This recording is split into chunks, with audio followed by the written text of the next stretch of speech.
Live. We're on the air at Traveling with Bruce here out of beautiful Creston, British Columbia. How you doing out there, everybody? Look how far away from the camera I am. I get prettier the further away I get. I wanted to show you folks this shot because something arrived in the mail the other day. You can see it above me up there. A brand new sign for Traveling with Bruce. We'll talk about a channel moving up in the respectability department. Unbelievable. I don't know what to do with it. Should I just hang it out the front door of my house, or should I have it flat, draping off the back of my car when I drive around Creston?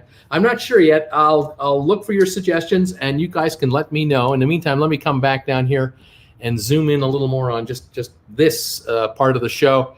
Thank you, everybody, for being here today for this special edition of Traveling with Bruce Live. We're on today at noon Pacific time, 3 o'clock New York time, Eastern time, but 8 o'clock UK time, because I have a special guest today from the UK and can't wait to have you see her. She'll join us in just a moment. I wanted to thank you all for being here today, October the 14th. A couple of bits of news that have come out today that I wanted to make you aware of, and Emma and I will talk about all kinds of cruising stuff and everything else. Royal Caribbean, yesterday they announced they were going to raise $1 billion extra to stay alive a little longer. Today, the details have come out on how they're going to do just that. They're going to issue 8.3333 million shares, 8,333,333 shares at $60 a share to raise $500 million. And then they're issuing the brokerage firms that are doing this for them another option for $75 million bucks more. That's another 1.25 million odd shares to raise a total of $575 million at $60 each. That's why the shares went from $71, $72 2 days ago to $60 today.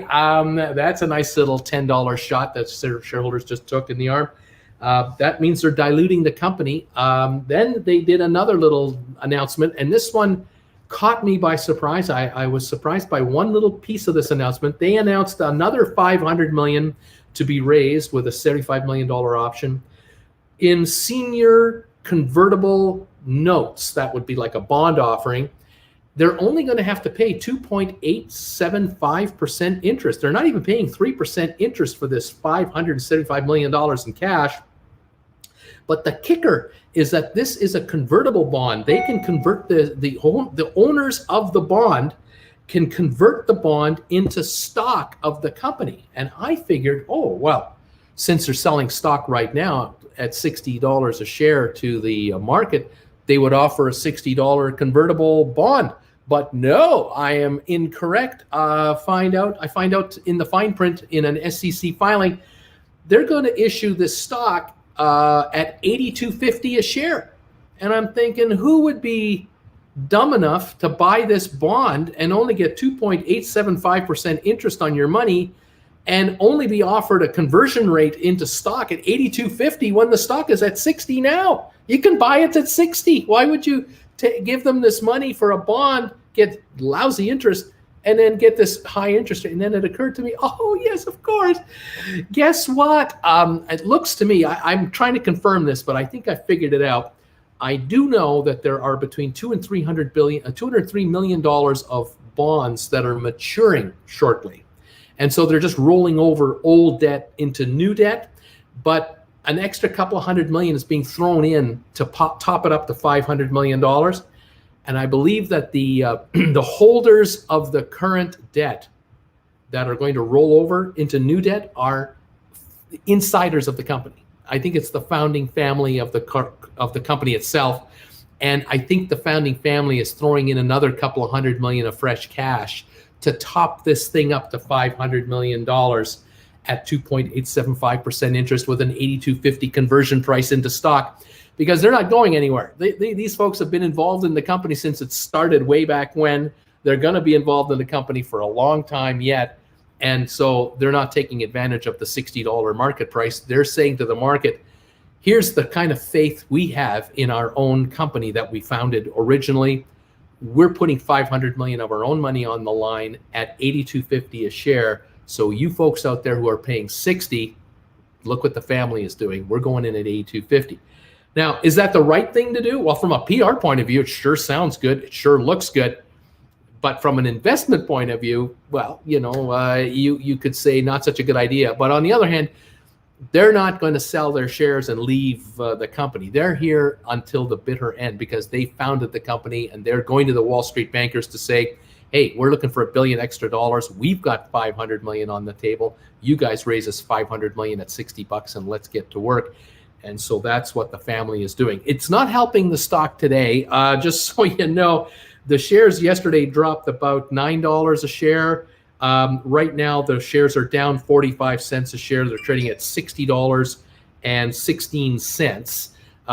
And so I figured, well, that would make sense because the company is raising money at $60 a share today. Why would the shares go to 70 if you could buy them from a broker at 60 from the company directly? So we'll have to see how this plays out as the days and weeks go by. But my personal feeling is there might be cruising in December, but with the U.S. election just 3 weeks away or less, if we have a new administration coming in January, the new administration may go with the CDC recommendations, which said, we think there should not be cruising out of the USA until March 2021. That might be the position of the new administration coming in. And so cruise lines will go, oh, we may not start in December just to shut down again in January when the new administration comes in.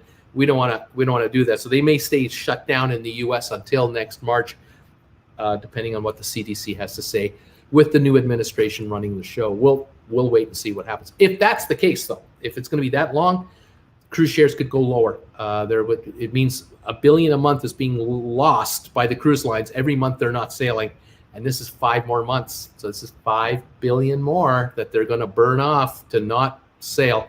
We'll see what happens. All right, last piece of news. MSC announced a sale today. Adults 50% off, kids sail free for select cruises in the Caribbean up until from December of this year to December of next year.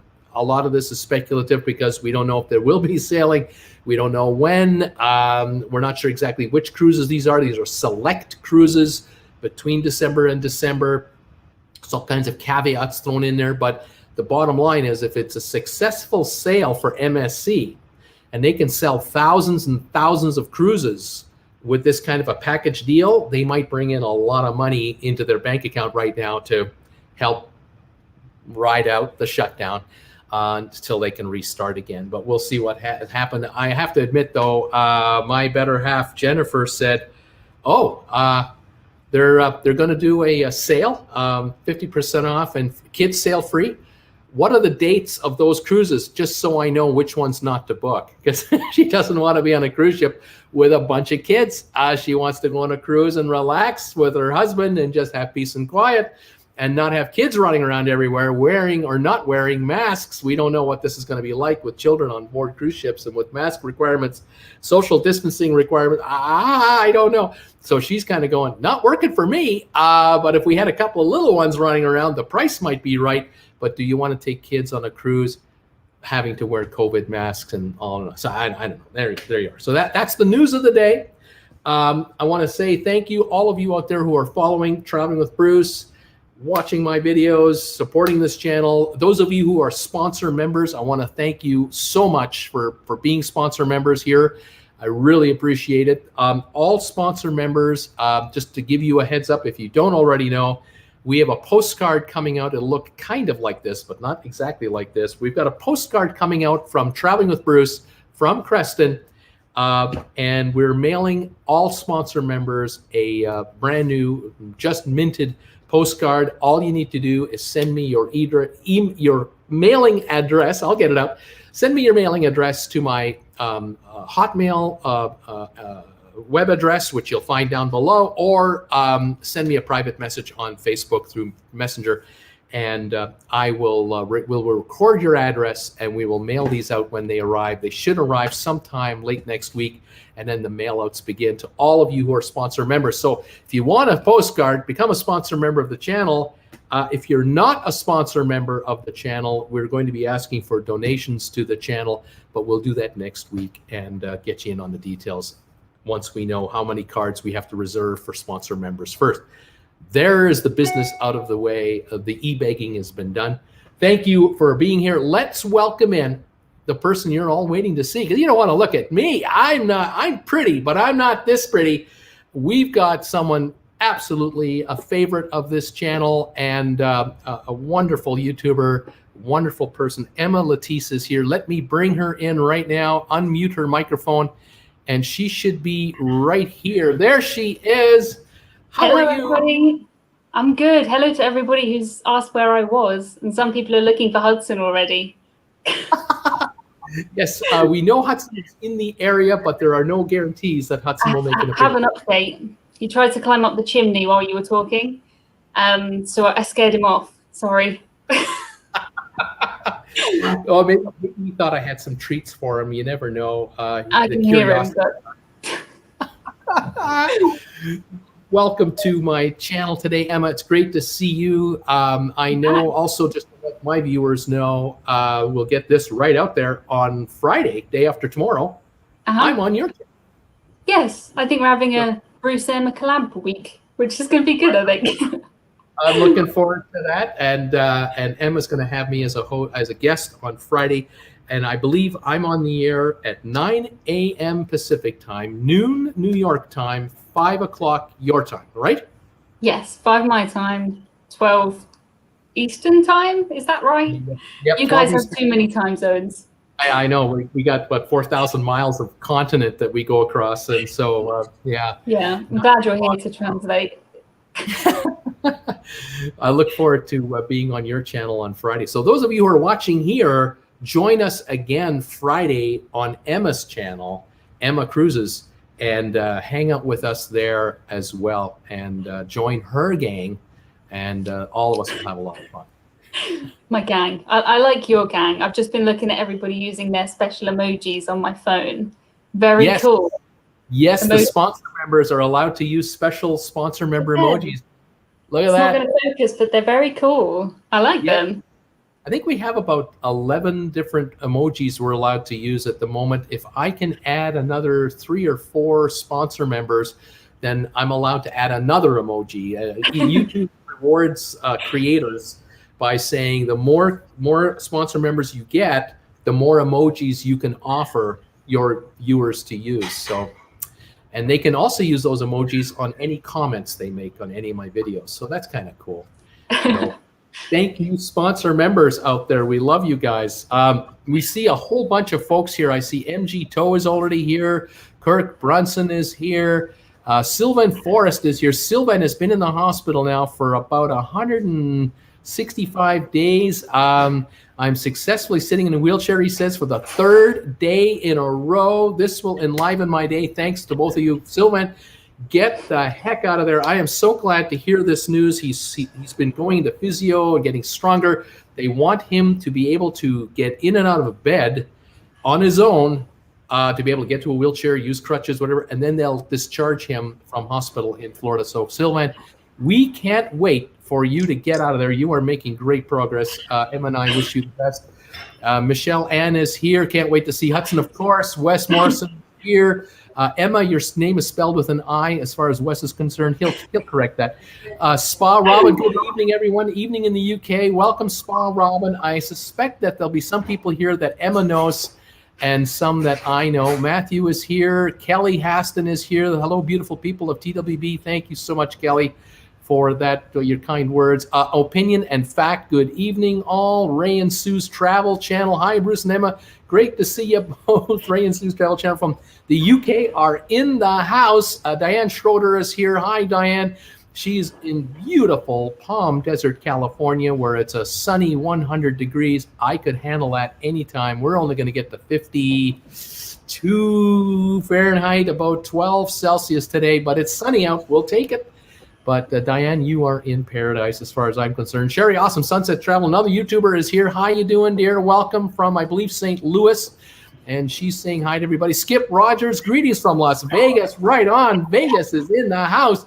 Militia Hayes says hi. Sherry is saying hi. Jeannie from Tennessee, East Tennessee, is here saying hi to all of us. Sherry is saying hello, everybody. Then Keith, what's up, Bruce? A balmy 74 inside the building here at work, 73 on the outside.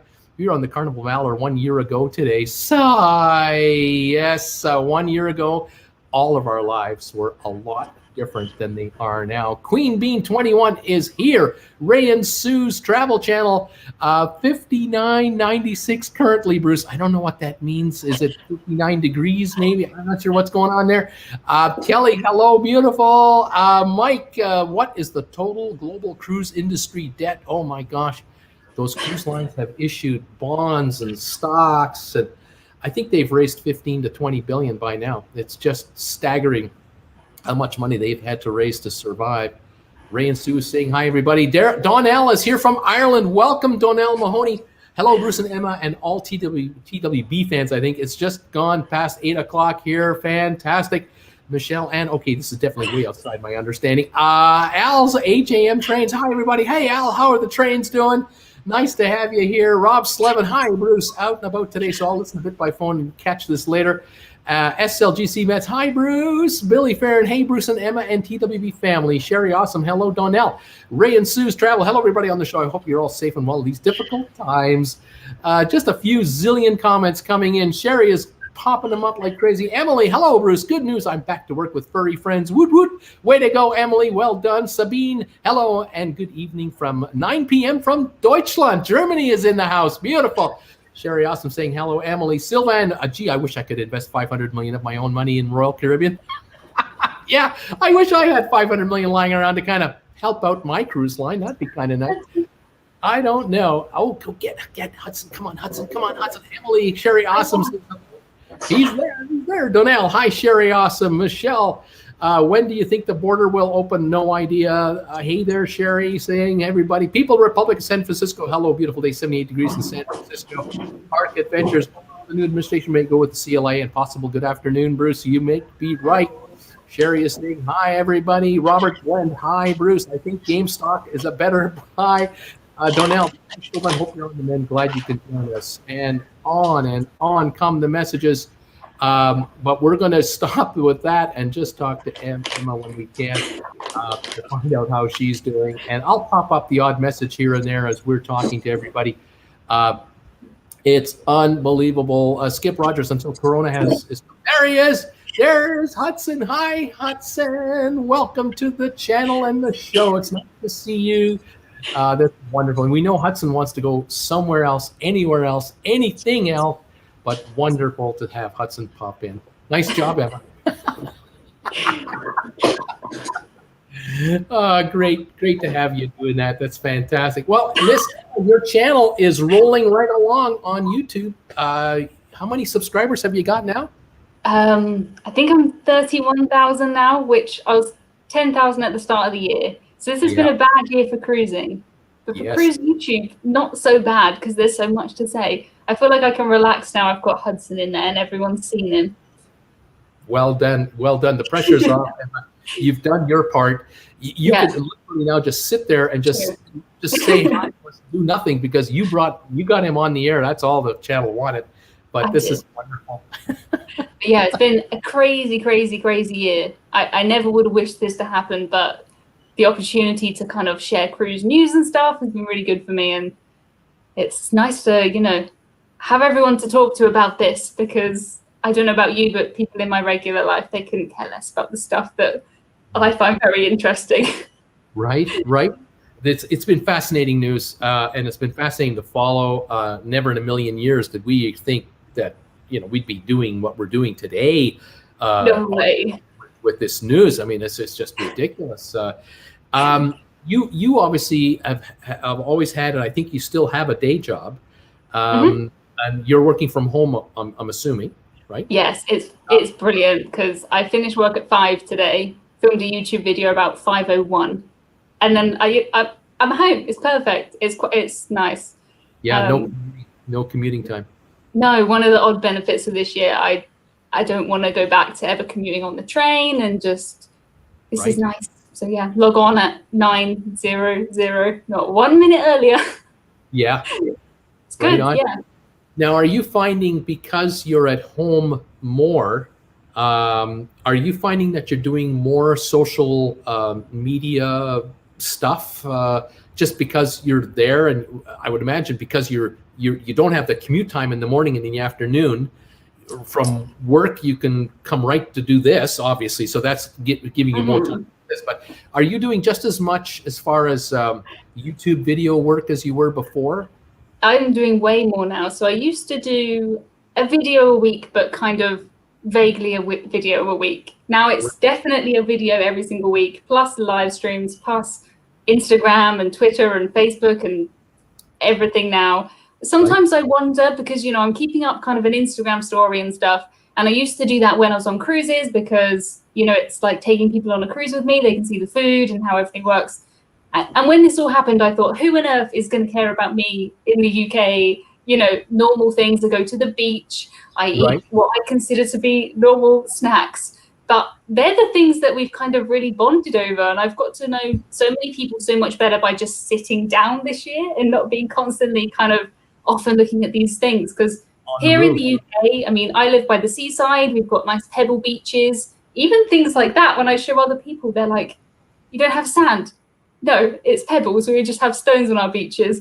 And just the things I think are normal food, normal drinks. I'm always drinking squash. I don't know where it's gone. Here it is. Squash. To me, that's just a normal drink. This is what I drink all day, every day. But to other people around the world, it's quite nice to get like different opinions on things. So I don't think I've slowed down at all. If anything, I think I'm busier. I believe it too. I you know, your channel is growing, which is no surprise to me. It was growing before. It's going to continue to grow. You're able to bring your perspective to you know, to all of us. You have a worldwide audience, obviously. Do you know? Do you know roughly what your percentage is for your viewership? Like how many of your viewers are, say, from the UK versus the US and other countries?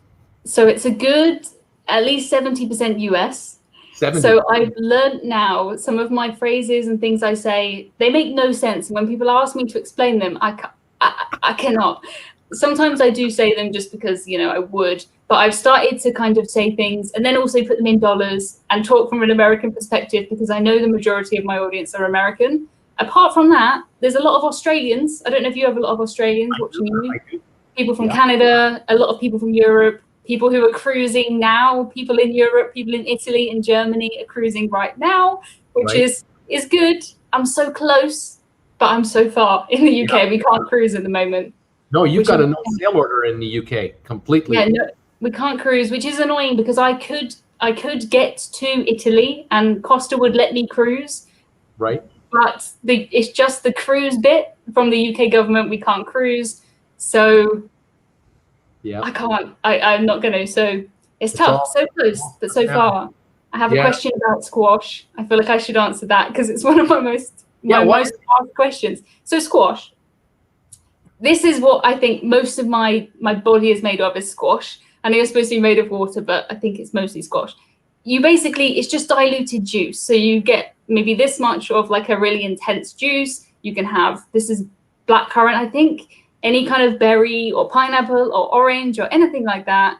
You just water it down and it makes water taste much better. I don't know why Americans don't have this as much as us. If we go to a supermarket, there's a full aisle of squash. It's very important. There's more squash than tea, I think, in our supermarkets, which confuses some people, but it's a big part of my life.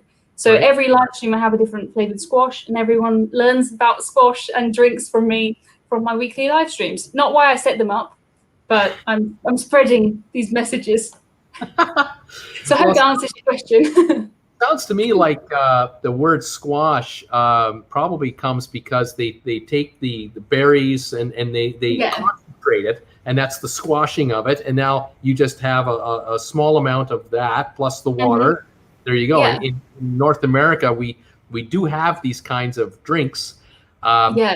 We don't obviously call them squash as a nickname, but I would say Rains do say it's a cordial. I would say a cordial is a more kind of a fancier version of a squash because I buy like a big 2-liter squash for £1. A cordial is kind of a fancy, maybe, you know, more upmarket one, but yeah. Right. Now, when you would have, do you have in the UK places like, oh gosh, I've just lost it. In North America, we go to any shopping mall and you'll come to a juice bar, like where you can get the all the fancy, like milkshakes, but they have the squash, and then they put banana in there and strawberry, and they mix it all up. And you have that in the UK, I would imagine, as well.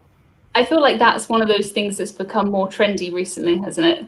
To have a squash bar everywhere. I've got a question about, is Ribena a variation of squash? Yes. Ribena is one of our brand name squashes, but I'll drink any squash. There you go. Yeah, we all have a different way to say it, depending on where you are. I know we call it. We have places called booster juice. These are like quick juice bars where they'll have 3 employees behind the counter, or 4, and 2 of them are just working these mixing machines, and they're just as busy as a Starbucks coffee shop, but they're producing energy drinks, and they're adding protein powder, and you're buying a cup of the stuff for $4, $5, $6, or about 4 pounds, 3-4 pounds, where ingredients cost, if it costs a pound to make a higher drink, lucky, and you're paying $4 or $5 for it, or 4 or 5 pounds for it.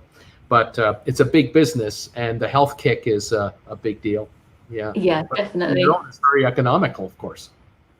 Yeah, I don't know if things are kind of changing where you are, but with everybody being inside, everyone's suddenly starting to thinking, oh, this is life now, we better kind of do some exercise and stuff. Whereas when all the gyms closed, we all just stayed inside, work from home. I think now everyone's kind of thinking, this is dragging on a bit, isn't it? At least for me, we're still all working from home. We can go to the shops, but you have to wear a mask. You can go on trains, but you have to wear a mask.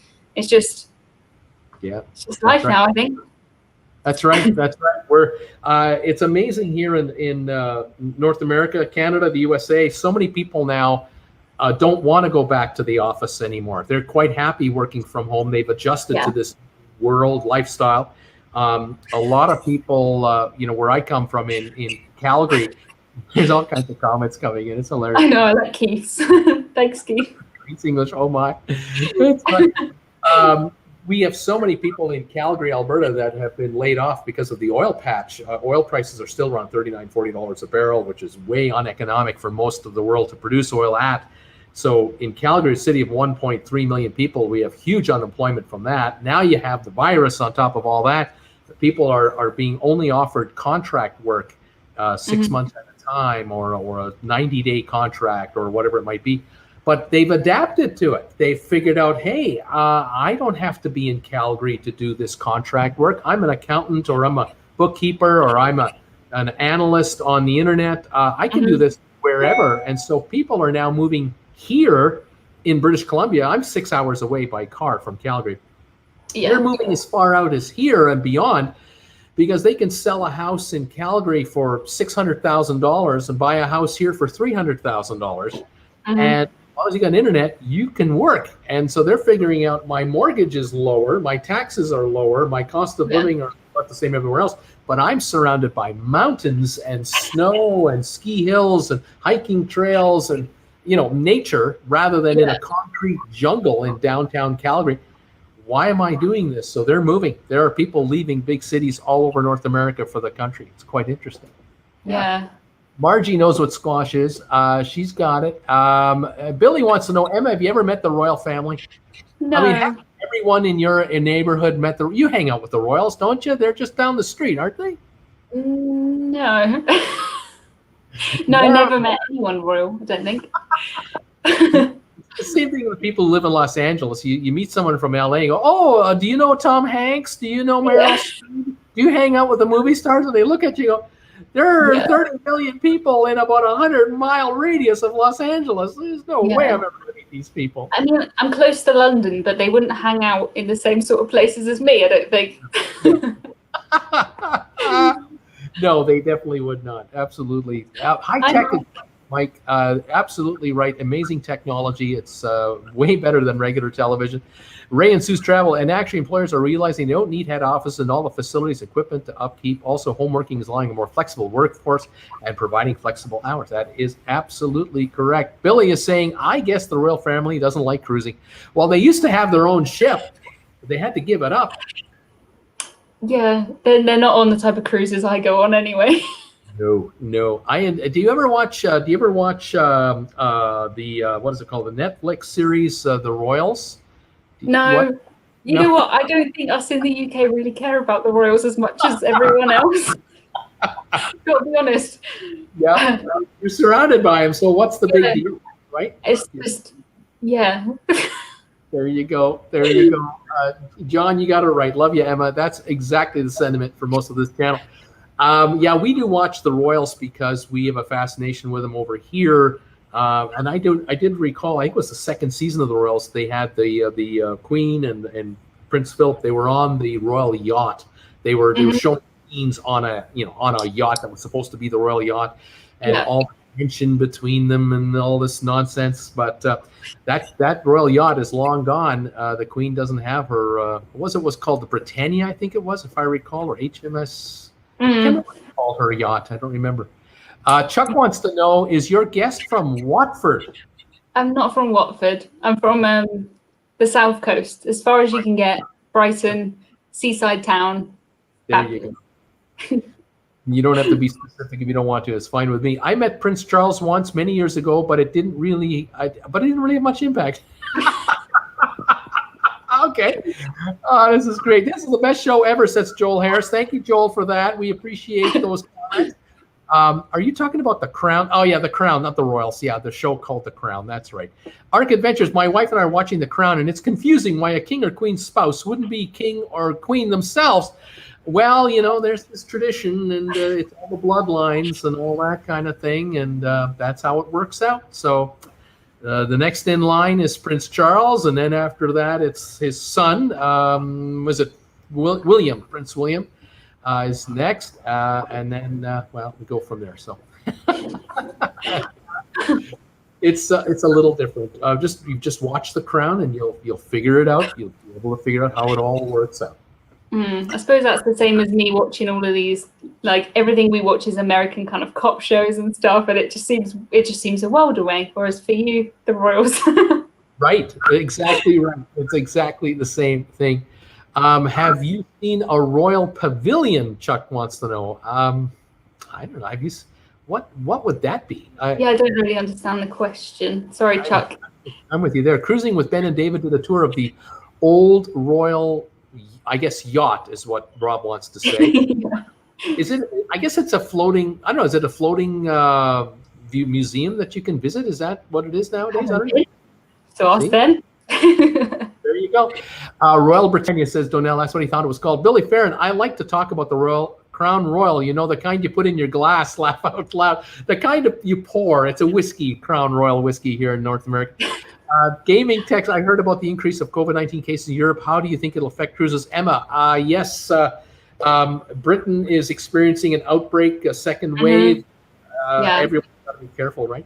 Yeah, things are not great in the UK. In the rest of Europe, they seem to be doing a better job than us. MSC have been cruising a lot. Costa are cruising. German cruise lines are cruising. None of them have had outbreaks on board. MSC have had 8 cruises, I think, on one of their ships now, 8 back-to-back cruises without a case on board.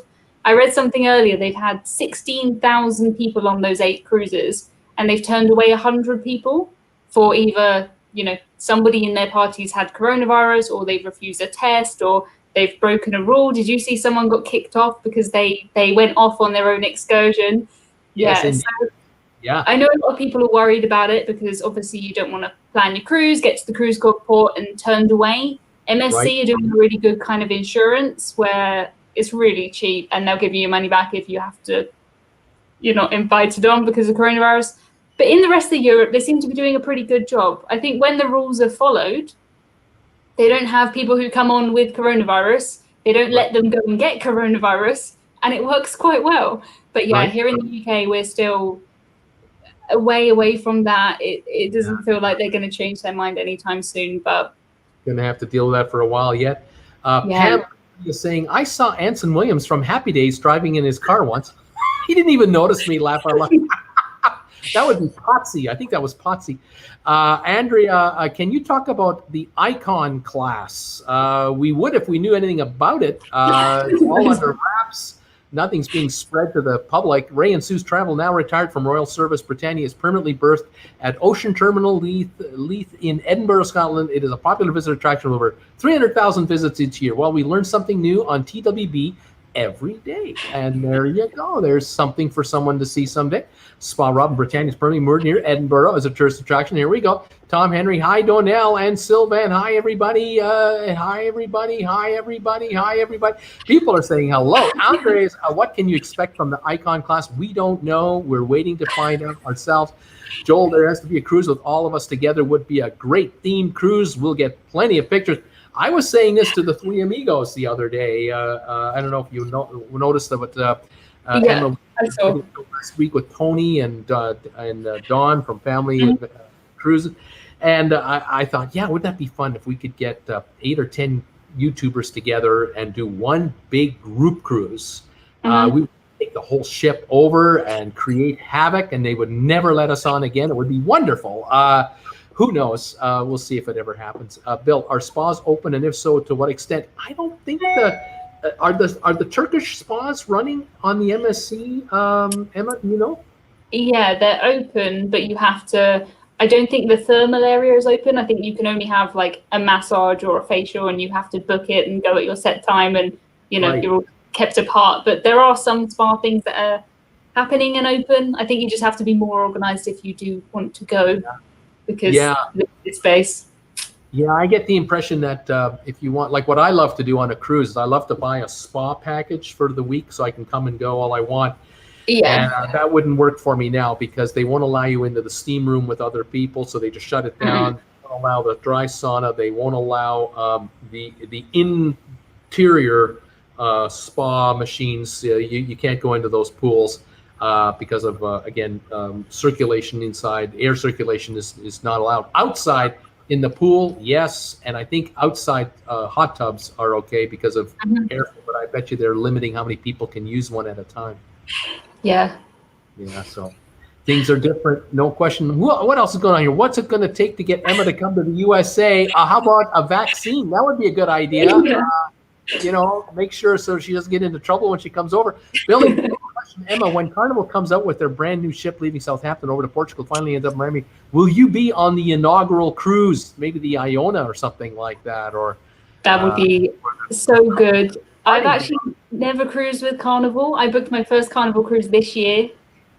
Obviously, this happened. So I'm really keen to try Carnival and Mardi Gras with that roller coaster, and it looks so cool. So, yeah, I'm kind of just waiting to see what happens, and then I'm ready. I'm so ready. I think Emma's done a great job in proving that safety protocols can work if everyone follows the rules. We agree with that. Art, I love the idea of built-in insurance that all have to buy. That would bring the cost way down for insurance. I agree with that. What's the new saga ship called? Spirit of Adventure? That's a trivia question on your show. There you go. Yeah. Amazing. I went on the poster. The Tyler Show. Hey, happy hump day, everybody. Welcome, Tyler Show. Wes, Emma, sorry for misspelling your name when the British Isles cruises start again. We had a schedule for Tilbury in March, but have changed the date. Arc Adventures, will the Three Amigos be having another show soon? Yes, we're going to do one a month for sure. We promise. MG CDC says Europe is going through the second wave of COVID. More people have it now than the first wave. Well, it depends on where you are, I guess. It's tricky. I mean, there's more in the UK. I think we've just reached the peak that we had before in terms of cases. But we only used to test people who were in hospital. Now we're testing everybody. So, the hospital numbers are way down. That's the main thing, I think. And how many people had the virus 6 months ago that didn't know they had it? Exactly, yeah. Right? Same thing in North America. We see official numbers, the official amount of people who've had it, but the unofficial amount who've had it who didn't go to hospital, or they felt lousy and they just stayed home a few days, got over it, and then felt better and went back out there. We'll never know that. We'll never know. Who else is here? Carnival brand ships have specific plans to start cruising, says David Van Zandt, but nothing from Holland America. What have you heard? I think till May they're not cruising.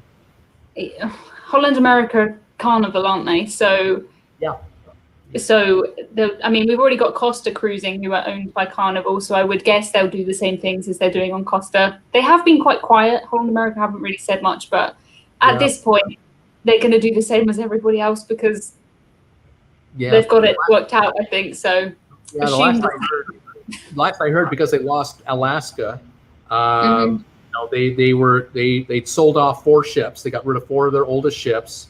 Yeah. And I think it was until May at least, until they really start sailing. They're just laying low. Arctic Adventure is very helpful having our 2 faves in one place. No more switching tabs. Hello, Emma from the world of cruise ships. SLGC Vets, I have been on a few running cruises before. I can tell you from experience that if you have a group that takes up 10% or so of the guest population, you can really take over the place. Well, that's what's going to happen, maybe. World of Cruise Ships, which is your favorite XL class ship? What line are they talking about? Yeah, we're talking any big ship. Yeah, extra large. If we are, I would go with an MSC Meraviglia, one of those ones. Yeah, they're pretty nice, right? Where's Hudson? Hudson made his appearance, Bill, right at the beginning of the show. You'll have to watch a rerun. You'll see him. Danielle Fields, hello all. Hello, Danielle. Mike, has Emma become an advisor to Virgin Cruises? No, not yet. Your video about the Virgin, the Scarlet Lady, you did really well for your channel, of course. And you did the ultimate wonderful thing for all creators that you knew.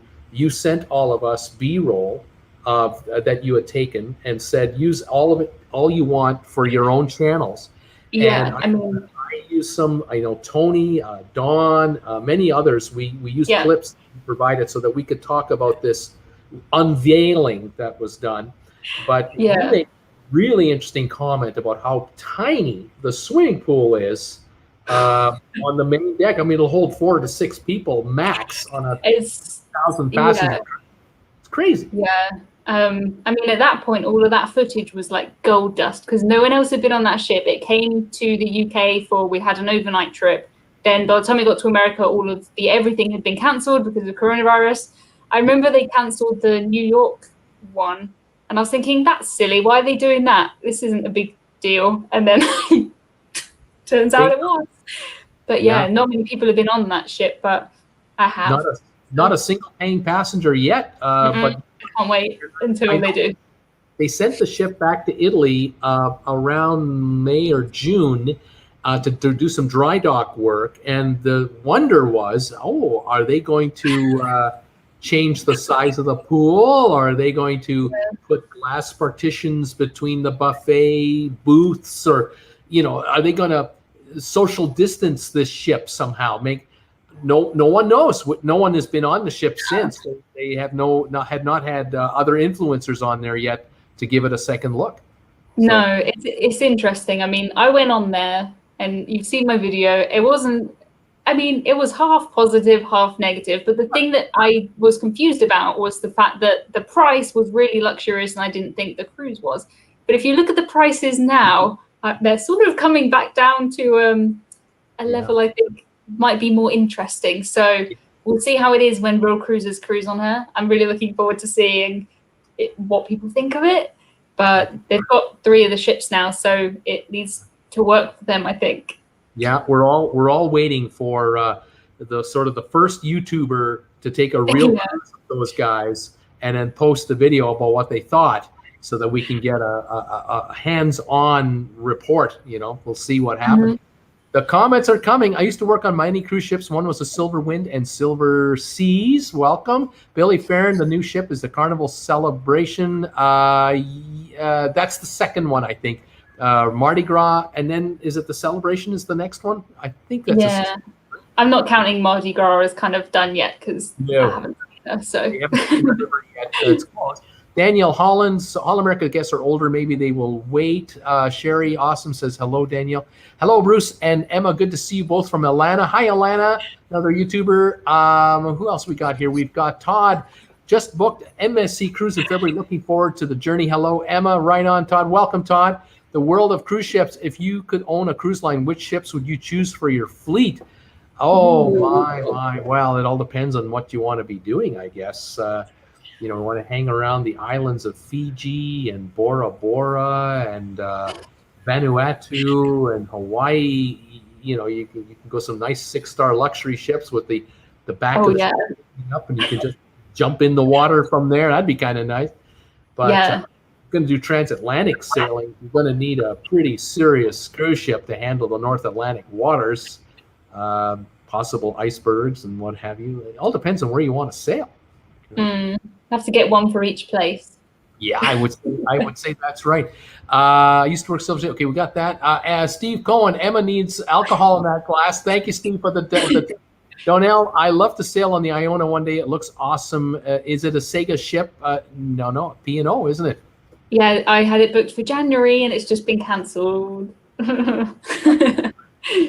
Just got delivered this week. Finally, P&O delivery, and that freed up about 800 million euros to the Meyer Werft shipyard to allow them to pay all their bills, because they've been sitting on all these bills for this ship. And then 14 million euros were released to the employees for their holiday pay.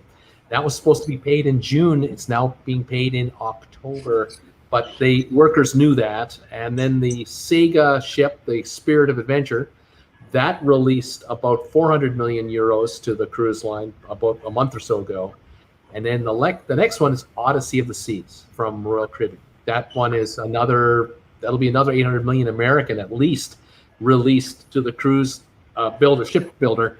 And that will pretty well clear up a lot of their financial backlog, because they were hurting big time. But the government of Germany helped bail them out. But oh my, the business of cruising has been affected by everybody. Sherry saying hi. Arc Adventures, Emma, we're booked on the Mardi Gras new inaugural, February the 6th. Fingers crossed. We'll have to try the coaster and Emerald's Bistro, right not? And Ray and Sue, we have the Anthem of the Seas booked New York to Southampton on April 21. Also Odyssey of the Seas in Mediterranean in September. Can't wait. Hope they sail. We all hope they sail. We want to go so bad. Douglas Johns. Hi, Emma, from Creston, Bruce's hometown. That's right. Douglas is in my hometown of 5,000 people. Emma, love your accent and love your videos. You are a star. Thank you. That's not bad, Emma. That's pretty good. High praise. Thanks. Andre's just saying that swimming pool is ridiculous, especially for a Caribbean cruise. Yeah, they'll get off that ship and head for the private island in Bimini or whatever as soon as they can, and not spend any time on that tiny little pool. That's crazy. Gee, Bruce, I'm just looking forward to cruising to start it back in the Caribbean, says G. Jagger. Welcome. Who else is saying hi to us? Donnell is saying, I guess the MSC Grandiosa is an XL ship. I'd be happy if it sails with only 60% capacity. You might be right. Do you think, Emma, that most cruise ships will likely sail with balconies only and not sell the inside rooms? No, and I don't want them to, because I'm a massive inside cabin fan. Right. I don't think they could do that. I know that they tried for a bit to kind of give the crew their own cabins, which meant they had to use some inside cabins and move everyone to balconies. But I don't know how the cruise lines could survive if they couldn't sell their inside cabins, because it's not just about what people spend on their cabin, but it's getting them on the cruise ship so they spend the money on the drinks and the casino and all of that stuff. And if they just right now scrapped any inside cabins, that would price out probably me and a lot of people who love those cheap cabins to get on there. So I don't think they could. I don't think they could survive. And all the ships in Europe, they've all got inside cabins. So right. Yeah, it's interesting. The ships that are being scrapped right now, the first 5 or whatever that went to Turkey, most of the cabins were inside cabins on those ships. They had very few balconies, and so they had to go. I think that Royal Caribbean is sitting on 6 ships that have to go. They still have to do 6 more. They haven't announced it yet, because these ships have only a couple hundred balconies. The rest are all inside. Donnell is saying, hi, Emma. Did you see Jim Zim's video based on your report of the Scarlet Lady? I enjoyed both videos. I did, yeah. I sent him everything. Jim, I love Jim. He's great, isn't he? He actually inspired the video that I made. If you noticed, he had a title that was exactly the same but for another ship. Right. And I spoke to him before I posted my video and was like, I need some of your, he's just got this, I don't know what it is, just this pizzazz on YouTube. He makes things get multiple millions of views every single time. So he helped me with the title for that one and the thumbnail. I don't know if people clicked on mine thinking it might have been him, because it kind of did look a bit like his video, but he was fine with that. So we talked about it. But I love Jim. He's a wonderful guy. I had the pleasure of talking to him on the phone once. I've asked him 10 times, would like to be a guest on my channel? I keep asking him. I just keep asking him. One of these days, I hope he does it, because he has that beautiful voice, that incredible radio voice with that big, thick microphone of his. Yeah. He now moved to a new house in Washington State, and he's got his train sets right in the backyard, and I'm really happy for him that they've been able to retire there and settle in, which is just beautiful. But yeah, his video, his channel took off because he did a video of a girl going down a water slide on a cruise. This is at least 11 years ago. Yeah, and he had no idea that this 1 minute and 30-second little video would get about 95 million views. That would just launch his channel at that time. And he was doing videos of his model trains and dogs and his holiday.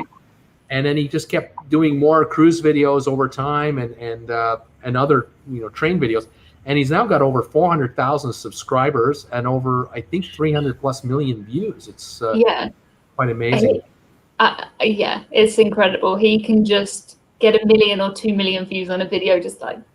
Well, it's interesting because he doesn't, because he'll do a video and he doesn't know what's going to happen, but somehow something will click in the analytics and the video will just catch fire and then just go. But he was telling me that he was a part-time YouTuber. He had a full-time job at a nuclear power plant, and he's now retired from all that. Now he's doing more videos because he's got time at home. He's got a drone flying over his trains in the backyard, and he's really having fun. And he's a true kid at heart, and I think it's wonderful. And someday, we'll cross our fingers. Someday, I'll hope to convince him to come on the air. And I've told him, I say, you tell me the day and the time, and that's when the live show will be. I won't do the live. I won't bring you into my live show. You'll tell me when to do the live show, and hopefully we'll get him on there. And then if I do it as well, I'll get a hold of you, and I'll get you on with him. And exactly. Use me as like a bait. Yeah, exactly. We'll try all kinds of tricks. We'll tell him we'll talk about model trains instead of cruise ships. Maybe that'll do it. I don't know. We'll see what happens. His new house, maybe. Daryl is saying, I'm late to the show, just started watching it from the beginning, but I'm so glad to see the two of you doing a live stream. Thank you. I'm glad I have Emma here too. Billy, the Virgin ship looks like it's geared towards people in their 20s and early 30s. I really don't think it's going to fly unless they revamp the ship. Well, Emma, apparently it's directed at you. You're a 25, 26-year-old. You're supposed to be the perfect cruiser, but you weren't totally turned on with that. So this is what I thought. I thought too it was aimed at people in their 20s and 30s. But whenever I've talked to Virgin or seen anything from them lately, they've always said, "Oh no, we never wanted to be a millennials cruise line. We want like people in their 40s and 50s." I'm like, everyone in your adverts is a beautiful person who's 20 and slim and like all models. So we look at it and we're like, "Oh, this must be for." Yeah, not married, not parents. These incredible Instagram like life, but maybe they've realized that's not what they're getting. But it's tricky. But that's what I thought too. But apparently not. Yeah, and if you hold out you advertise to 25 and 40-year-olds only, and you only sell a 30-year ship, you're going to change your marketing technique because something isn't working here. You got to have 70-80% occupancy to really make this thing fly. The dollars will direct them eventually to where they have to go. There's no question about it. The world of cruise ships. What do you think of MSC World Europa? Have you been on that ship yet? Is this the new one that doesn't exist yet? I think. Maybe it's coming. I think this is the new one. So nope. Right on. Brian Whitehead is saying the Excellence class, including subclasses Helios and XL, is a class of cruise ships ordered by Carnival for its subsidiaries, AIDA, Costa Pino, and Carnival Cruise Line. We learned so much on this. Yeah. A lot of my viewers help me with stuff all the time. Booked for MSC Harmonia, January 2021. Is there a way to tell their expected capacity for that cruise or for any cruise for that matter? Love your shows. Blessings. Jim, we can't tell you for sure. I know Emma is already saying that it sounds like the Grandiosa has had 2,000 passengers per cruise. It's been pretty consistently 70%. on the MSC cruises now. And Yeah. January is not very far away, so I would assume still 70, maybe up to 75. But yeah, I would guess 70%. Which those ships, the MSC ships, they don't feel busy even if they're fully booked. So I can't imagine what it's like to be on them. Right. You know, when it's not, but that would be really nice. I like that. Yeah, interesting. The World of Cruising, I heard that they'll feature dry slide like Ultimate Abyss. Interesting. Jack Wise is posting thumbs up saying, give it a thumbs up. That would be great for Forever Get, what is that? Forever Get, what have you guys heard about river cruises? I haven't heard anything. Yeah, off and on. What do you want to say about river cruising? Yeah, so I've been on 2 river cruises and they're amazing. They're very, very different to ocean cruising. I don't think they should even be called the same thing or compared. They're completely different. The thing is on a river cruise, it's quite expensive up front compared to ocean cruising. You're looking at, I don't know, 3 times the price probably, but you have on most of them excursions included, drinks with meals included, everything is included really, but you've only got maybe 100 people on the ship, which is completely different to being on a 5,000 person ship. I liked it because you just stop and you're literally there because you're a river ship and rivers go through the middle of places as opposed to oceans. So for me, I really liked it because you're just there. There's no lining up because there's 100 people on your ship. There's, it's so easy, but it is very different to ocean cruising. I was surprised. I thought that people on the river cruises I did would have ocean cruised. I just assumed that there would be some kind of crossover, but most of them hadn't ever been on an ocean cruise, which was strange, but it's good if you have the money. It's definitely an easier way to see a place and a better way to kind of see it, because we always did walking tours and bike rides and hikes up mountains and stuff like that, and you get to really see it, as opposed to the ocean cruises where sometimes you're in a coach or a bus. But it's just so different. It's really tricky. I've tried so many times to compare them, but I just don't think they're just not the same thing. No. At all. But really good fun if you can. I would imagine, Emma, at the end of a 1 week or a 10-day or a 12-day river cruise, there would be a lot of bonding between passengers because it's so intimate, the same 120 of you for the whole time. I mean, normally there are 3 decks pretty much, a top deck, a lounge and a restaurant. So you see the same people all the time, and it's nice. It is nice. It's just very, very different from ocean cruising. You can't really do the thing that on ocean cruising you can, if you wanted to, you don't have to see the same person again. You can be completely kind of, I don't know. I can be quite antisocial sometimes when I cruise, just because sometimes I go on a cruise to spend time with the people that I'm on the cruise with, as opposed to talking to people in bars and stuff. And if you're on a river cruise, you can't get away from anyone if you did want to, because there's one lounge. There's I did one with Emerald Waterways, and it had this amazing pool at the back. It was like an infinity pool, and it turned into a cinema at night time. You could go in there and watch a movie, and they'd have game shows in the lounge and stuff. So it was so nice, but just very, very different. Definitely. Yeah, definitely different than a big cruise. I mean, it's something I recommend people try both and see if you can afford to take a river cruise. Try and enjoy. But I had friends of mine who took a river cruise about a year and a half ago. They loved it. 12-day cruise, I believe it was, through the heart of Germany and part of Switzerland. And it was a guy and a gal, and he was a real bicycle cyclist. He loved to cycle, whereas she was absolutely the opposite. She just liked walking tours. And the beauty of it was that when they would get to a stop on this particular cruise line, they had bike tours in competitive, casual, relaxed. So she would just take a relaxed bike tour where you had no else. He was going on a 15-kilometer, 20-kilometer run and come back all sweaty, like with everyone, and they loved it. But he brought his own bicycle from North America over because he had a competitive bike. Nice. Where in her case, they had bicycles on board, and they had the big fat seat for the big butt. You didn't have that little tiny racing seat that would hurt you. Other stops, the two of them would together go off the ship, and they would take a walking tour just like you're saying, go to a museum or go to an art gallery or wine tasting and something like that would be a very casual and relaxed event. Then the next day it would be just, he's off with his gang and she's off with her gang and they're having a great time. So river cruising, you can, make of it what you want, but it's a completely different atmosphere and different thing for sure. Yeah. Yeah, it was good with the walking tours because it would always be someone who lives in that place. So it would be you literally get off and someone would say, oh, I went to school there, or like I lived there. My grandma was here during this, or, they knew about the history from living there, which was really, really cool. Right. They also had walking tours in levels. So like 1, 2, 3, most intense, least intense. Every time I went for the most intense. Yes. And it was so slow that I had a Fitbit on and it wouldn't even recognize it as exercise. And that was the fastest one. So I can't imagine being on the other levels. But I do normally walk quite fast.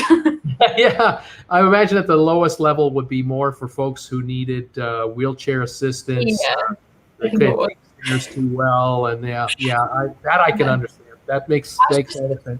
I would go for a 2-hour walk and my Fitbit wouldn't even accept that I'd done exercise. I was like, I did, I swear. Yeah, I would imagine that in some cases people take river cruises where they arrange to have a tour guide waiting for them that might be taking him on a 10-mile hike, up wherever and really get a workout. And others will just go in a group setting. You can do it all. I mean, you can just do it all. But yeah, very interesting. Let's see here. Just booked Odyssey of the Seas. What's new in that ship compared to Anthem or Spectrum? Andres wanted to know. I'm not sure if there's much different. You're going to have the Solarium on board there. Wave Runner will be on board. I'm not sure. By the time the ship is built out and delivered, it's going to be probably the summertime of 2021. And I really don't know if they've done many modifications to that ship. I think they're building it to spec just to get it done because it's been delayed with workers not able to come in and parts were delivered late to the COVID thing. So we'll have to wait for the unveiling and we'll see what's going on, right? All right. Let's see here. Sean Patrick is saying, Emma, don't be nervous. We're all good people on this side of the pond. That's fine. Diane, late to the party from beautiful fall Indiana day. Fantastic. Alana saying, hey, sister. Michelle Ann, we're booked on an inside on the Grand Princess for the 14-night cruise. To move up to balcony would be double our fare for 3 people. So a little pricey to do that. Nope. I don't know if we're going to be doing that. Who else is here? Oh, Mike has got it right. Mike, Jim Zim has an amazing voice. Yes. Do you both know if the Ocean Diamond is cruising? I don't think so. I don't think so. Let's see here. Oh, the comments have just been coming. We're having trouble keeping we're talking too much. Alan is saying, speaking of a group cruise, I had a weird dream last night that I met Bruce and his Jennifer Aniston lookalike wife on a cruise. I dream of that all the time, Alan, all the time. I asked Bruce for a selfie with my wife. Bruce graciously said, yes, I hope you are this nice in real life. I think I am this nice in real life. Stephen, hi, Emma and Bruce. Emma, what would you say is the best kept secret on the MSC Meraviglia? What do you think, Emma? Oh, I would say those amazing water slides, the ropes course, all of that kind of stuff that I didn't think I would do, but I did, even though it was January when I cruised in the Mediterranean and it was freezing. I wanted to do it. I made videos. I put the GoPro on my head as I went down the slides. And you can see in the video the man whose job it is to say go or stay with a coat and a hat and his scarf pulled up here. And I'm next to him in a bikini, like I said I would do it and I'm doing it. And it was great. There's no lines, but it was really fun. I have never considered going on a ropes course, on a cruise before. It was terrifying. All these little kids were on there who are about 6, just have no fear. And there's me, like, the wind up there, you don't appreciate how windy it is on top of a cruise ship on top of a ropes course. It's so scary. I went round once. My friends were like, do you want to go again? They went round twice. I got off. I thought I've successfully done it. Now I'm done. But that's a lot of fun. Everything on MSC Merville, I can't fault anything with it.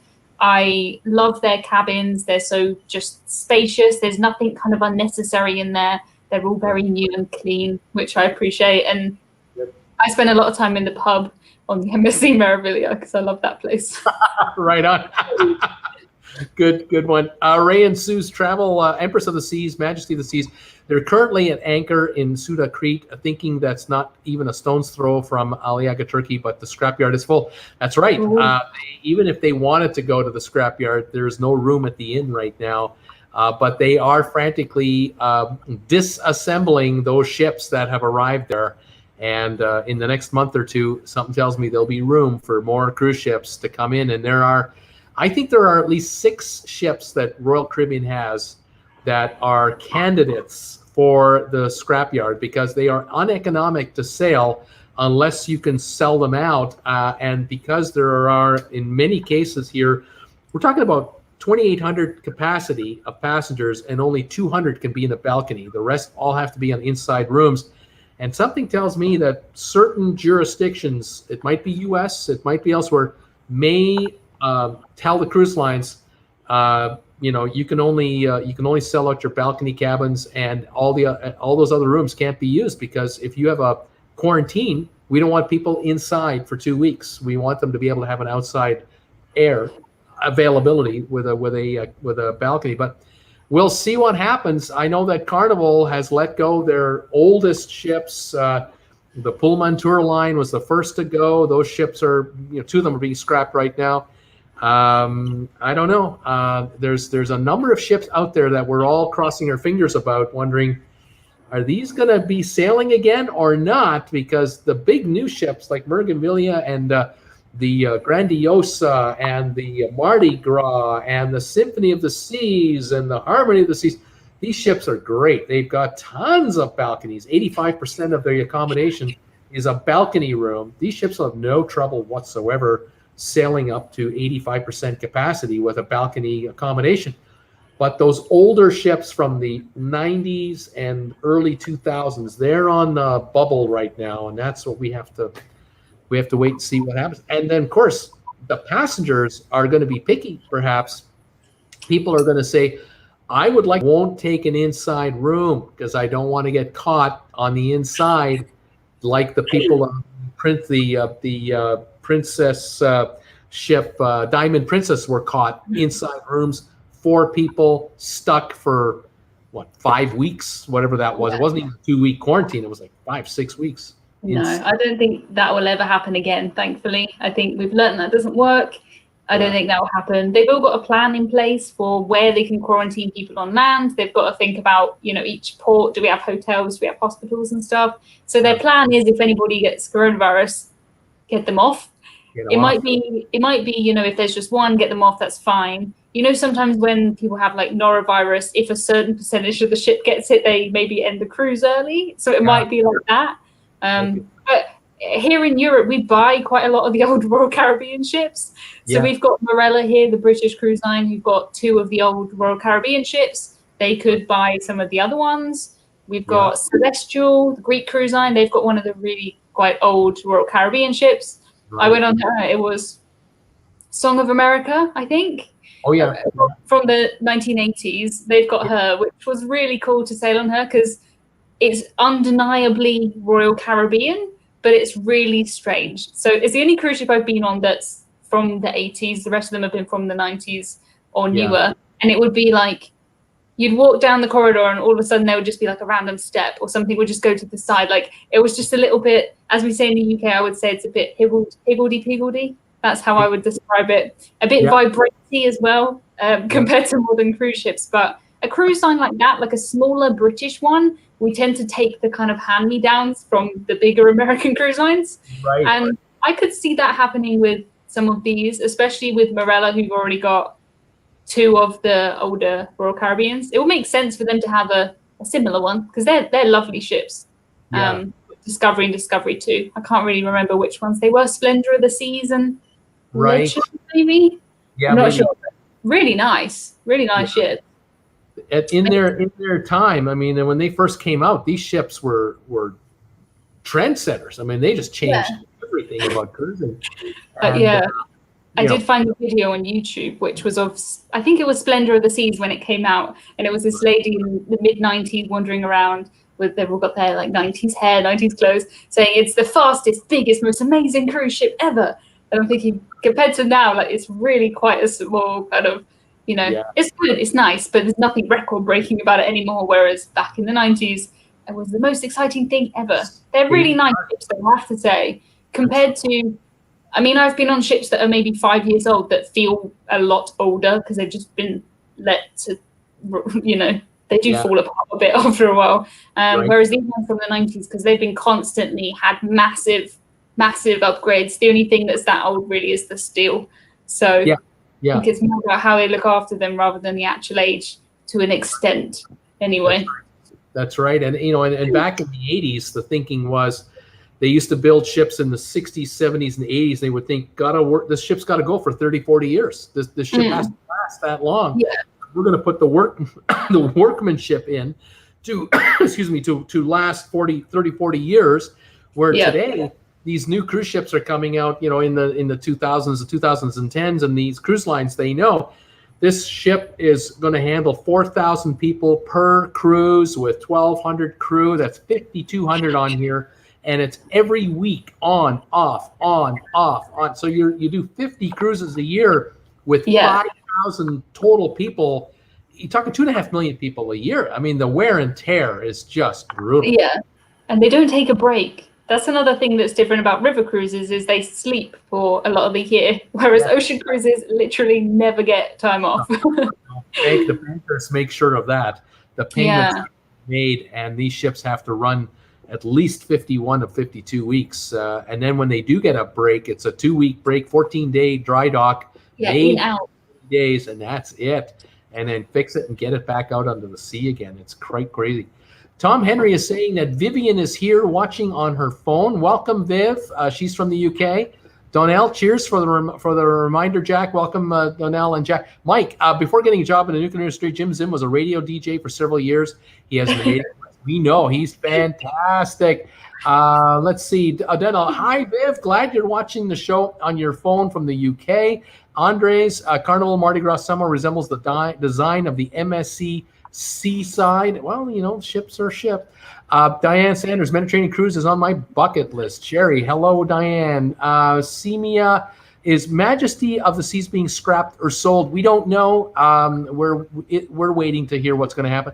Andres, Mardi Gras, the new P&O Iona look the same minus the whale tail. Well, the front end on each ship looks a bit different, but they are both LNG powered. Joel, booked on the Rhine cruise in May. Fingers are crossed. Right on. Diane Sanders. Hi, Sherry. Awesome Sunset. Furnace Man was a no-show. Oh, no, it's getting cold. Jack, what do you see for the solo cruiser? Seems like a lot on the social interaction will be curtailed. Yes, we see that. Forever, let's see, for every cruise of mine that gets canceled, I will replace it with a river cruise because they aren't under the same COVID rules because it's not 250 guests. That's true.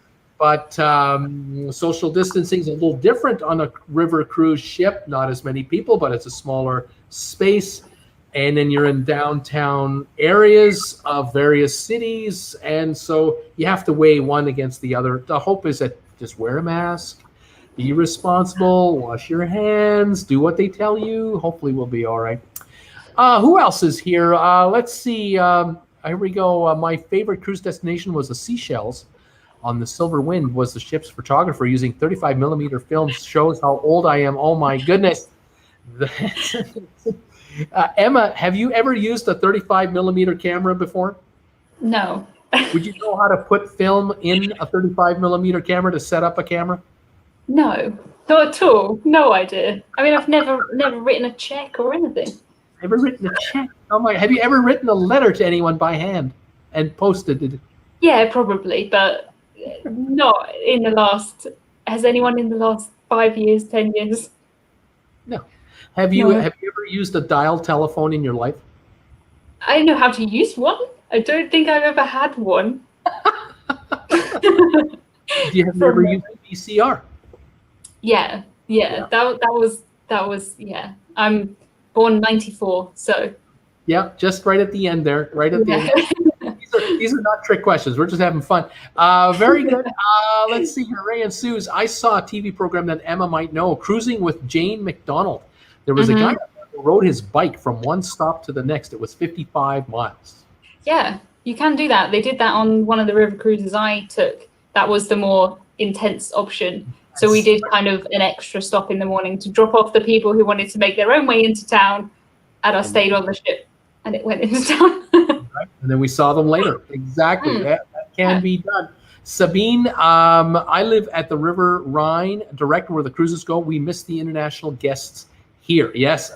We think about how we miss cruising, not being able to go on a cruise. You can imagine all the folks on the Caribbean islands, in Europe, on river cruise stops, small towns.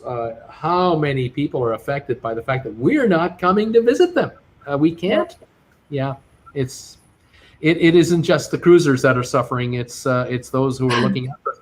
Sylvan, river cruises, freshwater sailing, land lubber stuff. I shall pass on that. Sylvan is an ocean man. There's no question about it. Odyssey of the Seas is starting in June 2021 from Rome. That is a long ways away. Dan, hello, you guys. Great show. Thanks, Dan. And thank you, Dan, for being a follower of my channel. Danielle, I think Jim Zim used what is called a big bottom in radio, but I could be wrong. He's got a big microphone. I'll give him that. David, I heard that some of the cruise lines are not going to hire anyone over the age of 50 due to COVID. Any thoughts on this? Well, ocean ships, as far as I know, I've noticed most of the time when I'm on a Norwegian ship or a Royal Caribbean or a Princess, that the crew that I interact with, so my room steward, the waiters, the spa staff, these folks are young. They're younger than I am, of course. They would probably be in their 20s, 30s, and 40s. They've got all the energy in the world. They can work these 12, 14-hour shifts. They have 8-month contracts. I know I met 3 workers that were going to go to their ship, which was the Norwegian Epic. I was in Heathrow with my Jennifer Aniston lookalike wife, Jennifer, and we were waiting for our plane to be called for boarding, and they were on our flight. We were flying from Heathrow to Miami. And they were from the Philippines. And so they had flown in the night before, stayed in a hotel, and now we're flying from Heathrow to Miami to go on the Norwegian Epic. And Jennifer and I, we were going to Miami to go on the Epic because our cruise was starting the next day. And so we're talking to them, and the 3 of them were probably, 2 of them were in their late 30s, and 1 was in his late 20s. And I asked the 3 of them, well, how long have you been with the line? Have you been worked for Norwegian for a while? And the 2 said, the 2 older guys said, yeah, we're into our 12th and 14th contract. And this guy here, he's a rookie. He's only in his 6th year. And so they were on 8 months on, 1 month off, something like that. And they loved it. They loved working for Norwegian. They all 3 were saying, we all started at the low end, and we've all been moving up. We all take these courses to improve ourselves.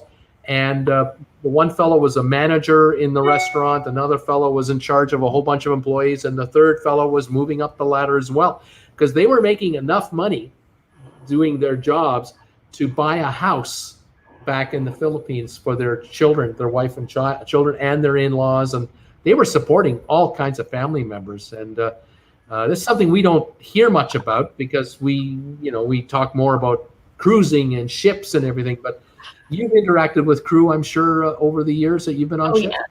It might be that you see the younger people because of the way that works. As in, you start with the more customer-facing manual work, then you're a supervisor, and then you're maybe more behind the scenes. But yeah, I've talked to so many crew over the years. I've got some of them on Facebook still and stuff like that. So yeah, it's interesting. You get to know people from all over the world, places I never considered, making friends with people from. So it's nice. I like talking to the crew. Yeah, they're a pretty good gang. I love the crew members. King Car, which should I book, Mardi Gras or the celebration from Carnival? Well, depends when you want to go, King. Mardi Gras will be sometime in 2021, we hope, but the other one, celebration, won't be until 2022. So you're gonna have to wait anyway. Arc Adventures, I need the balcony to get some time-lapse sunset shots. At least that's my story. We love that one. Paul Wilson, howdy everybody. Hi, Paul Wilson. I haven't seen you in a long time. Dale, Majesty was my favorite. I've done that ship 4 times. Billy Farron, Emma, is there any word of when cruising might resume over in the UK?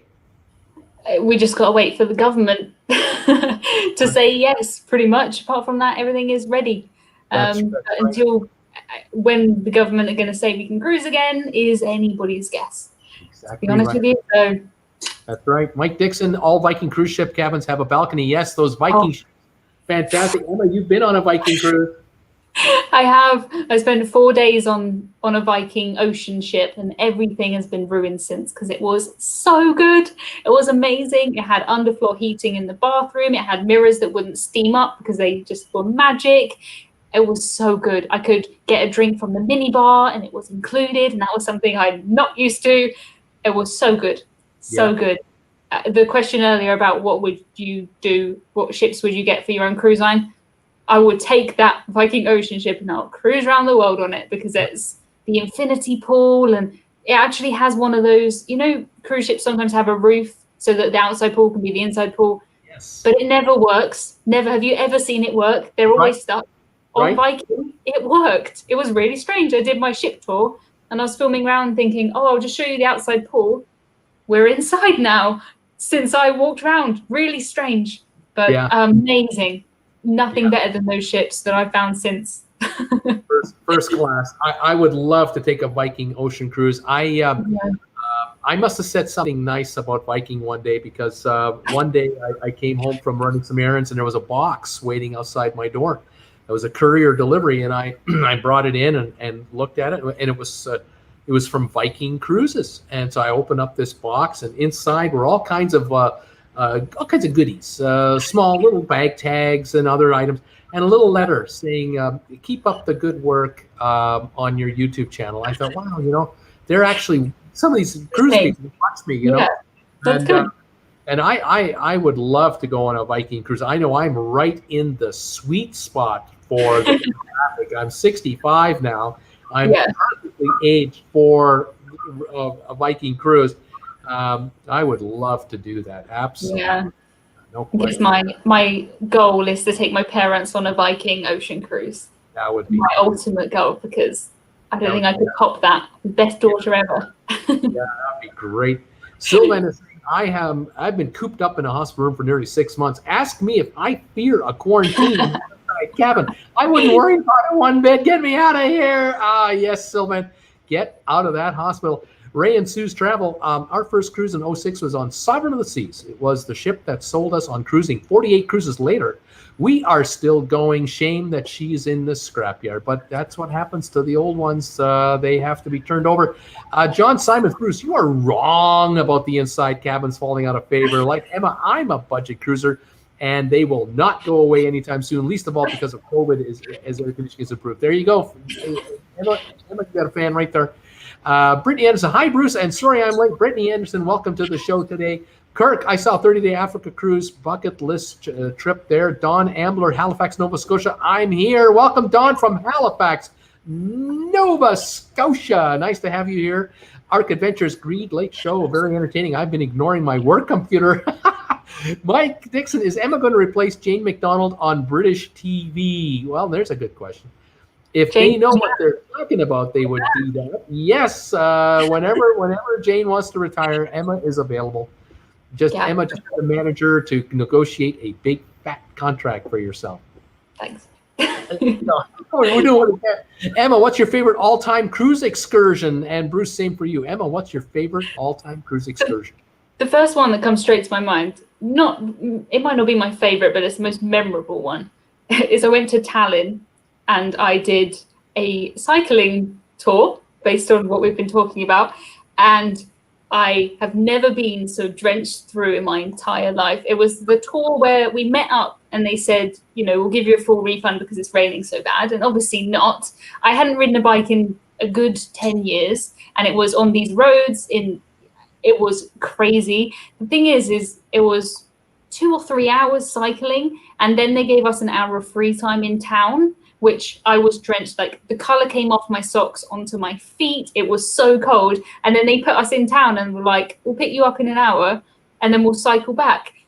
And I've never been so cold. I've never been so drenched through. It was, I had so much to eat when I got back because I was like, I've burnt off about 50,000 calories. I'm so cold.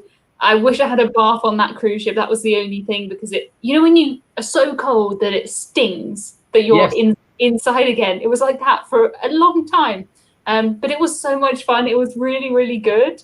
It wasn't something I have considered doing. I've never done that type of kind of cycling tour before.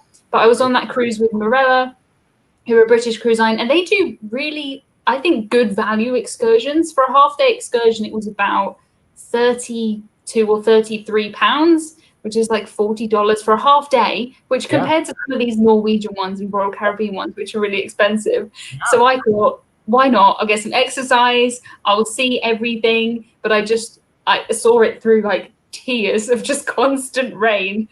But it was fun. I'm glad I did it. I'll show you some pictures of me with, it looks like I'm crying, it's dripping off my nose. I'm just, it was, and my coat was in no way waterproof, not at all. I think it was called like splash proof or, you know, for a very light drizzle. It was not for this. Not but for this.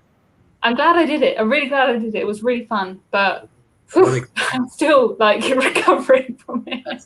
That's amazing. That's an amazing story. Well, I'll tell you, one of my favorites. I've had some really great tours in Europe. My daughter and I did a cruise, 11 days on the Norwegian Jade, and we went to Italy and France and Spain. Enjoyed that, but I have to say, my favorite excursion wasn't even an excursion through the cruise line. It was the very first cruise I was on with a friend of mine. My wife and I joined friends of ours for our first ever cruise. And we ended up, it was a Mexican Riviera cruise, and we were in Mazatlan. And our friend said to us, we have friends in Mazatlan who spend the winter here. They're going to meet us. We're going to have a couple of drinks with them and visit with them. And so we ended up at a little shipping, a fisherman's area where there was a little bar area. And we were just having a drink with them and watch them eat lunch. And they said, we're going to take you guys to downtown Mazatlan. We've got a special treat for you. So, great. So we ended up taking this cab ride, this taxi ride. It was a pickup truck with a little tent awning on the top of the back. We got into the back of the pickup truck. They had two benches facing each other inside the van. We're hanging on to the side of this pickup truck as we're rolling through downtown cobblestone street Mazatlan, going around these corners. It was just crazy. And we end up right in downtown Mazatlan at a Best Western hotel that was built in 1932. And it's about 15 stories tall. We go into the hotel, go in through the lobby, up this little elevator that holds 6 people. And there are 6 of us in this thing. We're all like this. Up to the top, open the door, and we come out to go up one more flight of stairs. And there's a bar up at the top with the open air to the outside world. We're 14 stories up. And we grab a drink from the bartender. Went up another flight of stairs to the roof of the hotel. We're on top of the roof of this 15-story hotel in downtown Mazatlan with a 360-degree view of the beach and our cruise ship off in the distance. It was magical. And they had a cabanas there, so you're in the shade. And we're drinking these cool drinks and got our cameras going. We are taking photographs like crazy. It was just a total surprise of what this turned out to be. And I thought to myself, if we had an excursion on the ship to take us here, we'd have to pay $50 to be brought here and to be allowed to go up here. We're here. My wife and I have done this twice more. We have done 3 Mexican Riviera cruises. Each time we stop in Mazatlan, and each time the 2 of us now on our own, we grab a cab and take it over to that hotel. We go up to the top, and if you buy a drink, you get free Wi-Fi. So you can see how everyone's doing at home. You can do your emails, your messaging. And so here we are at the top of this beautiful little hotel. There's 4 people up there. They have a pool up there if you want to dip in it, which we don't need to do. And we have a drink with free Wi-Fi and this 360-degree view for the price of a cab fare back and forth. Great outing. Little gem. Yeah, sometimes I can hear myself echoing. Can you hear me? Yeah, I hear you. It's coming and going. Sound okay? Cool. Well, sometimes I think they're the best ones, though, where you don't even plan really a thing and you just find something cool. Yeah. That's why I like to just wander off sometimes and see what happens. Exactly. Let's see who else is here. Spa, Robin, many cruises to nowhere being advertised from the UK next year, so hopefully we can go. Robert, been on the Norwegian Epic 5 trips. MG Viking, can I please have a free cruise? Sorry, you get in line, buddy. Get in line. Emma and Bruce are well in front of you. Spa, Robin, Epic's a nice ship. Shame they forgot to put the wash basin in the bathroom. Well, it's the way to design that ship. What can I say? Vida is saying, hello, Emma. I love your channel. Nikki Singleton, we're booked on the Viking Venus November 22. Can't wait. Way to go. Brittany Anderson, hello. Sherry, awesome. Candace, if Florida is wide open, then what chance is there of Floridians adhering to COVID rules when cruising remains outside of Florida? Bad habits are hard to break. That's right. If you don't want to defeat the virus and let it go hog wild, you get what you get. And right now, you don't get cruising out of Florida. That is the shame of it. Janine, Travel Club, love Justin. Now, Emma, you are showcasing the best to you, Bruce. Love your stock tips also. Thank you, Janine. We did have Justin on yesterday from the Ship Life. He was on Monday with us, and that was a lot of fun. Had the 3 amigos last week. Next Wednesday, Sharon at Sea will be here next Wednesday on my channel. Another YouTuber. Janie, no, not having breakfast. Watching you guys instead. Cheers from Melbourne, Australia. Janie T, welcome from Australia. Nice to have you here. Emma and I appreciate you watching us from down under. Nikki, we've traveled in inside cabins as well as balconies. I saw Emma's video about inside cabins and decided to try it. Thank you. Daniel Fields, I love Tallinn. Louise, going grocery shopping after this. I have Pop-Tarts on my list just for Emma. Emma, do you like Pop-Tarts? No, well, I tried my first one maybe a month ago. I bought a box of them, come in packs of 2. I spread it out over 2 days because I ate one and was like, I don't want the other one. And the rest of them are still in the box. So I don't get it. I don't know what it's for. Like, where does it fit into my day? It's just, I have a biscuit, a nice chocolate digestive. I think Pop-Tarts were invented in the 60s for children, for breakfast. Sugary, breakfasty, get them up and going, and because mom and dad are too busy to take a slice of bread and put some jam on. Yeah, when I had it, everyone said to me, oh, you need to put butter on it and toast it. And I'm like, this is just toast, but you've made it worse. Just have toast. Right. Yeah, exactly. You just get toast. Really fair. And on our very first cruise was a Voyager of the Seas from Bayonne, New Jersey to Bermuda. We took a city bus, and one of the locals gave us a tour of everything we were seeing. It was awesome. Fantastic.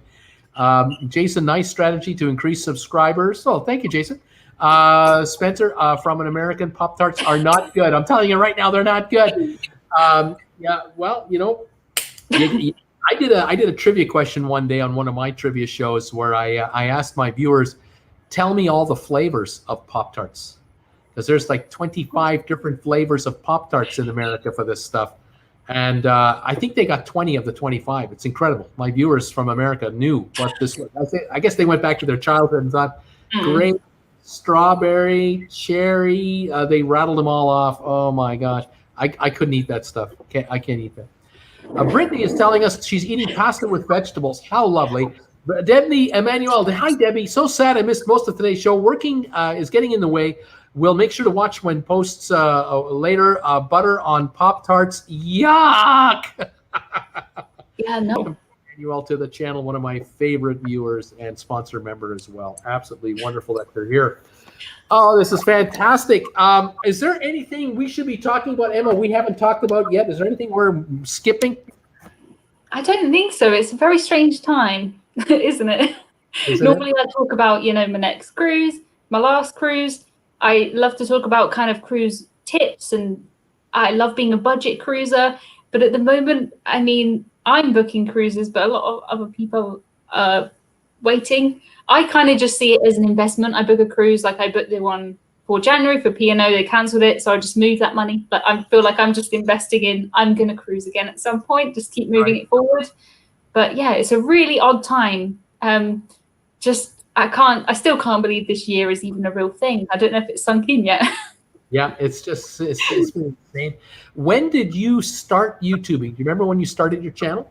About 3 years ago, I think, but it has been about a year of taking it seriously and regularly, every week posting content.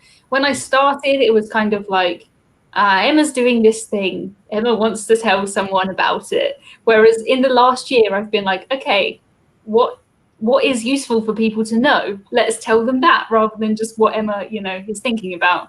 So the last kind of year, I've made more of an effort to produce content that's actually worth subscribing and watching, and it has helped. It has worked. So yeah, I would say 3 years, but the first two kind of, I don't know if they a side thing. Yeah, that's how long this existed for anyway. But yeah, it's been fun. I look back at some of my earlier videos, and it's just, I don't want to leave them, but I also don't want them to be there. But we all do that. We look at our early work and we go, oh my gosh, I can't believe it. But when you start, you start. Yeah. There's no one sitting beside us to hold our hand to tell us how to do this, Not at all. I made a new channel trailer because I haven't had one for ages. So I thought I'll have a look at my first channel trailer and one I made, 2 years ago. And it's strange. Talking to a camera and, presenting is very different from speaking in real life. And when I look at myself in my first videos, I'm talking how I would in real life. If we were sat here now in the pub, I'm not so like over the top, because you have to be for YouTube to get your point across, don't you? So for me, that was a change of kind of, I don't know, it's a really weird skill to learn, and it's not something you can really teach or learn. You just have to, over hundreds of videos, get used to expressing with your face and your hands. But in my early videos, I look so bored. I look like I don't want to be there, and it's my own video, and I do, but it's like, I'm just sat there like this, being like, oh, I'm going on a cruise. I guess that's cool. It's so boring. Like a talking statue, right? You have to practice this stuff. I see Mike is in here. Thank you, Mike. It's so cool to see you in here. And he says, what is Emma's day job? Emma is a data developer for a group of car insurers. How exciting is that? Can't get enough of that action. Yeah. So without your boss knowing, how many subscribers do you need to get to before you can decide, that's it, I'm quitting everything and I'm going to go YouTube full-time and social media full-time? How big do you have to get, do you think? Well, I'm on 32,000 now. I think 100,000 would be a good aim and a comfortable place. It's, I've like you, I've got some channel members who I've seen some in here. I've got some Patreons. I've seen Todd in here, who's my first ever Patreon, who's in our chat, which is cool, which helps. YouTube's been a strange place to be this year, but I've got a lot of things going on at the same time, if that makes sense. I'm trying to, I'm diversifying against everything. I mean, I started as a blogger writing, and I still do that. I still make posts every couple of weeks. It's emmacruises.com, but people don't know me from there really anymore. But that's where a lot of my time goes. And then Emma Cruises YouTube, Emma Cruises Instagram, Emma Cruises Twitter, Emma Cruises Patreon, Emma Cruises. You get the idea. That's right. 100,000 would be insane. That would be the number. Yeah. You're very. You're going to get there, because the difference we get from 0 to 10,000 versus to go from 40,000 to 100,000. It's faster to go from 40 to 100. Yeah. Really, it really is. And I'm now at 60,000 or something like that. I went full time right off the bat. I dedicated full time to this channel starting August 17, and I started making a living on this channel by November 18th. Then it took me a year and 3 months of 60 hours a week, nonstop. But I tell you, it is quirky to say the least. I still depend on the generosity of my viewers for direct donations. I still need it. Cannot count on the channel commercial revenue because it just goes up and down all the time. The rates are ridiculous. For this channel, I think the difference between August and today, where our numbers are 80% lower for advertising revenue today than they were in August. And I've done nothing different. We're still doing what we do. So I keep reaching out to viewers, and I just keep begging them to help, and they come through time after time. There's the postcard thing and this cell phone amplifier thing I have here. It's unbelievable, and then just super chats and PayPal donations and Patreon. I have a Patreon site that I don't do anything with. It's just there, and people make donations on it because they like doing it on there. So yeah, we're always reaching out, always looking for new subscribers, grow the channel, and get larger. And I agree with you. If you can hit 100,000, and say half of them are active, then you've got a base big enough to really build on from there. Because these mega YouTubers with 1 million followers, they had to get to 100,000 first before they could get to 1 million. And for us to get to 100,000 is a monumental job, but we're working on it. I'm just amazed that I managed to motivate myself to do it for so many years. I mean, I still do it outside my day job, but it's a full-time job outside of my job. And how I managed to it's easy now because there's all these lovely people who are here being nice to me, and you're talking to me, and it's great. But how did I motivate myself to do that 3 years ago? I have no idea, but I'm so glad I did. Right. Did you think when you started YouTubing, did you think someday you'd become a full-timer, or was it just a kind of a casual side thing? No, I didn't know. Is it even I didn't know it was a thing. It hadn't crossed my mind. Right. It's still all very strange. I feel like I got in at kind of a good time. I know this is a bad year, but because I'm doing this stuff now, I'm trying to use it as a good time, if that makes sense, because I'm working. I haven't got a commute. I can spend more time on this. So I'm seeing it this year as a positive and a chance to kind of, do as much as I can. And then, it's all good fun. Wouldn't do it if it wasn't good fun, but. Right. That the experience of the first 2 years you put into this is allowing you to be successful this year. Exactly. Yeah. It's how you got to do it. But it's tricky sometimes. Because you can be really, really mean. The way it compares every video to your last 10 videos, and it tells you this is 10 out of 10. No one wants to watch it. It's rubbish. And you're like, that took me days. That's my best research, and I video, and it can be interesting, but it can be great too. You just got to take that down, haven't you? You got to go with it. Most viewers, unless they're absolute diehards, and we each have our diehards. I mean, you've got your top 50, 100. I have mine, and then then there's others. But they know how hard we work because they watch everything we do, no matter how we do it. But the average YouTuber out there, casual watcher of ours, they don't realize just what we have to go through to get a story. And how many times we will think about one, and then it just falls by the wayside because it's just not going to work out. And then we try something else, and we have to start all over again.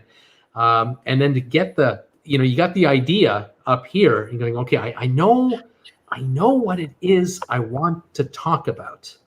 How do I take that and get people to watch it? And then produce it and upload it and promote it and then defend what I've done from all the attacks I'm going to get.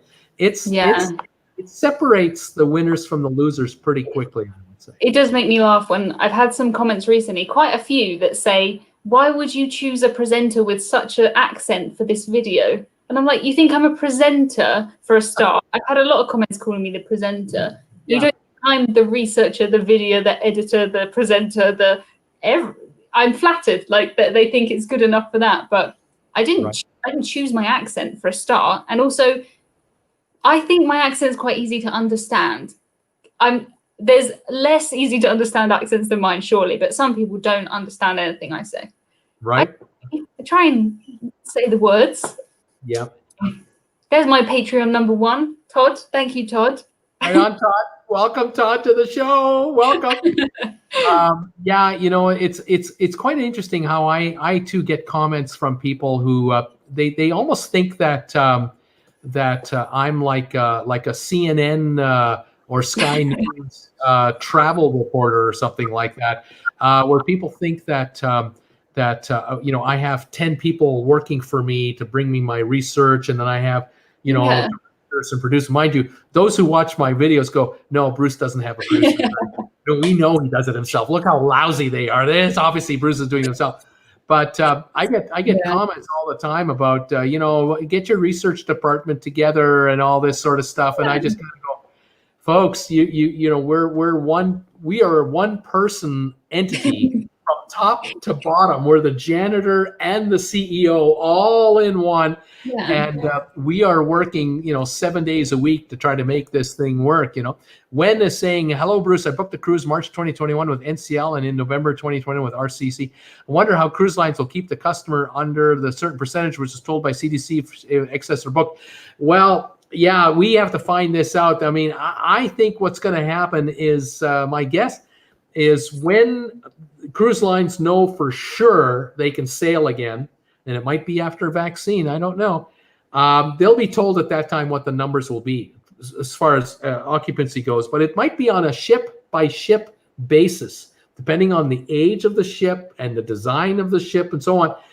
But I think what's going to happen is cruise lines are eventually going to have to do we're going to cancel everything, and then we're going to redeploy our cruise ships over the next 3-5 months. We're going to start with 5 and then add 5 more and add 5 more. Every month or so, we'll build out the cruise line. It's going to take 9 months to get all the ships going again. And that when they are up and going again, they'll have whatever itinerary they have, and we'll try to book you in as best we can. And it's going to be a jumbled mess for quite some time. Janine is saying, just subscribe to Emma. Good job. Well done. Sean, love her accent. Todd, yes, very easy on the ears. Stephanie, Bruce, I'm just arriving. Emma, I love her. Emma, I watch you all the time. You do a great job. You have made my day. I'm feeling better, Bruce. Physical therapy is going well. Stephanie had a stroke about 2 months ago. She's at home working on her physiotherapy, getting stronger every day. And Stephanie, I'm so glad to see you here today to join us. This is good stuff. If you watch the beginning of the show, Stephanie, like all of you out there, you'll see Hudson. He was here. Does Hudson produce Emma's vlogs? Of course he does. Emma, blue eyes rule. Mike Dixon, don't give out secrets on Hudson. Emily, for Emma, what is flying like on the other side of the pond? I had stepped away a couple times. If you'd like to talk about it or not, what are the airline situation where you are? Are they up and running? Yeah, they're up and running. We have to quarantine if we come back from pretty much anywhere for 2 weeks, but you can fly all over Europe. You just have to follow the rules of the place that you're going to, and then the rules when you come back. But yeah, right. Flights, obviously not as many as usual, but there's still flights pretty much anywhere you want to go. Right on, right on. And Mrs. Brittany Anderson is saying, let's give Bruce a thumbs up. Thank you for that. And when you visit Emma on her shows, give her thumbs ups, because YouTube analytics is constantly watching our channels for activity. And if we get thumbs ups, they recognize that there's interaction between creator and viewer, and that ranks us higher in search. And that brings us more viewers, more potential subscribers, and more potential donors to our cause, keeping us alive on the air. Ray and Sue, Bruce and Emma, it's been really great to see you both today. It seems creator collaborations are the new thing. Well, certainly on my channel, I've made it a point lately. I've decided I want to go after my favorites and get them on the air with me, because we don't talk often enough. We're so busy with our channels and everything else we have to do to support our channels. We just don't have the time to just talk for 2 hours a day to our favorite YouTubers. It doesn't work that way. So I'm actually I'm actually able to spend more social time with Emma having her on my channel because I can't just pick up the phone and call her. She's busy, 8 hours apart. I'm busy. She can't call me at 3 in the morning my time. I don't want to call her at 3 in the morning her time. So this is how we can interact. And don't forget, day after tomorrow, Friday night, I am a guest on Emma's channel. Oh, you can't miss that. So noon Eastern time for you Americans, 9 o'clock Pacific time for you West Coasters in America, Canada, and in the UK, 5 p.m. in the evening, UK time, probably 6 o'clock Germany time. And if you're in Australia, I don't know what time the heck it's going to be in Australia, probably 8 or 9. So, so join both of us. Join Emma on her channel Friday night, and I will be there as her guest if she still will have me after today. I don't. Oh, okay. Todd is saying, subscribe to Bruce's channel. A friend of Emma's is a friend to us. Thank you, Todd, so much for joining us. Jason, do you think cruise lines will decrease pay for crew members? I don't think so. I can't see that. Alex, I'm really late, but glad to see you both. I'll have to watch the replay of both of you talking about the good cruise news. Joel Harris, Emma, what accent? What are you talking about? There's no accent. Michael X, hi, Emma. Mike from Arizona. Welcome, Mike from Arizona. Janine Travel Club, I'm going to watch you with Dawn and Tony once you say goodbye to Emma. I bet it was a hoot. That show was a hoot. When I do a live show on my own, after a week or so, I can tell you that there would usually be 4,000 views maybe by that point in time. I did the show with the three amigos. That show has done over 8,000 views already. This show here will definitely do 5,000 or 6,000 views because folks will tune in to see Emma on my channel, no question. So yes, it does help when we have a creator with us. And especially with Emma, because we get the perspective from the UK. And I was trying to get a hold of, we were talking earlier, Emma, about other YouTubers. I was trying to get a hold of Chris Wong to try to get Chris Wong on the show. And he did write back to me. He contacted me because you got a hold of him somehow. You sent him a message. And he said that he would love to do my show, but he's nervous about speaking about his job because he's still hoping to get a contract again with Royal Caribbean. So he doesn't want to he doesn't want to go there. So he will only do recorded videos on his own, and he'll be very generic about what he's talking about. I get it. I understand it. A lot of crew members would love to talk about what it's really like, but they're worried about future contracts. So that'll have to do. But I was trying to get a hold of Ben and what's that other fellow's name? Ben and David. Ben and David. David and Ben. And I think I left them a voicemail, like a voice message on that thing you were showing. But I think those expire after a while. They only last a certain amount of time, and then they evaporate. So I think I'm going to have to write them a proper note and see if that'll work. Maybe they're watching. If Ben and David, if you guys are watching this show live or on the rerun, look how much fun Emma and I are having here.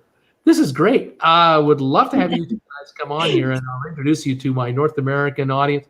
But they got to reach out too. It would be great. Anyway, we'll see what we can do. But yes, I would love to get more YouTubers on my channel, because this is a fantastic way for us to compare notes about what's going on. What are you hearing? What am I hearing? And all of that. I'm not missing anything, am I? No, this is nice, because if I don't know something, I can just ask you, and you don't know, you can ask me. And between us, I think we've got most of things covered. That's right. That's exactly right. We've got this covered. So Alex is saying, so Emma thinks we can cruise next month. I don't know. Do you think we can cruise next month, Emma? I don't know. If you're German or Italian, then yeah. You're from the UK or the US? I don't think so. Yeah, I don't think so either. Sandy, sorry I missed the beginning of this. I'll also have to watch the replay. Love you, Bruce. Now we'll watch Emma. Right on, Sandy. That's a good move. You got to watch Emma. Jason, thanks, Bruce. Thanks, Emma. Thank you, Jason. Donnell.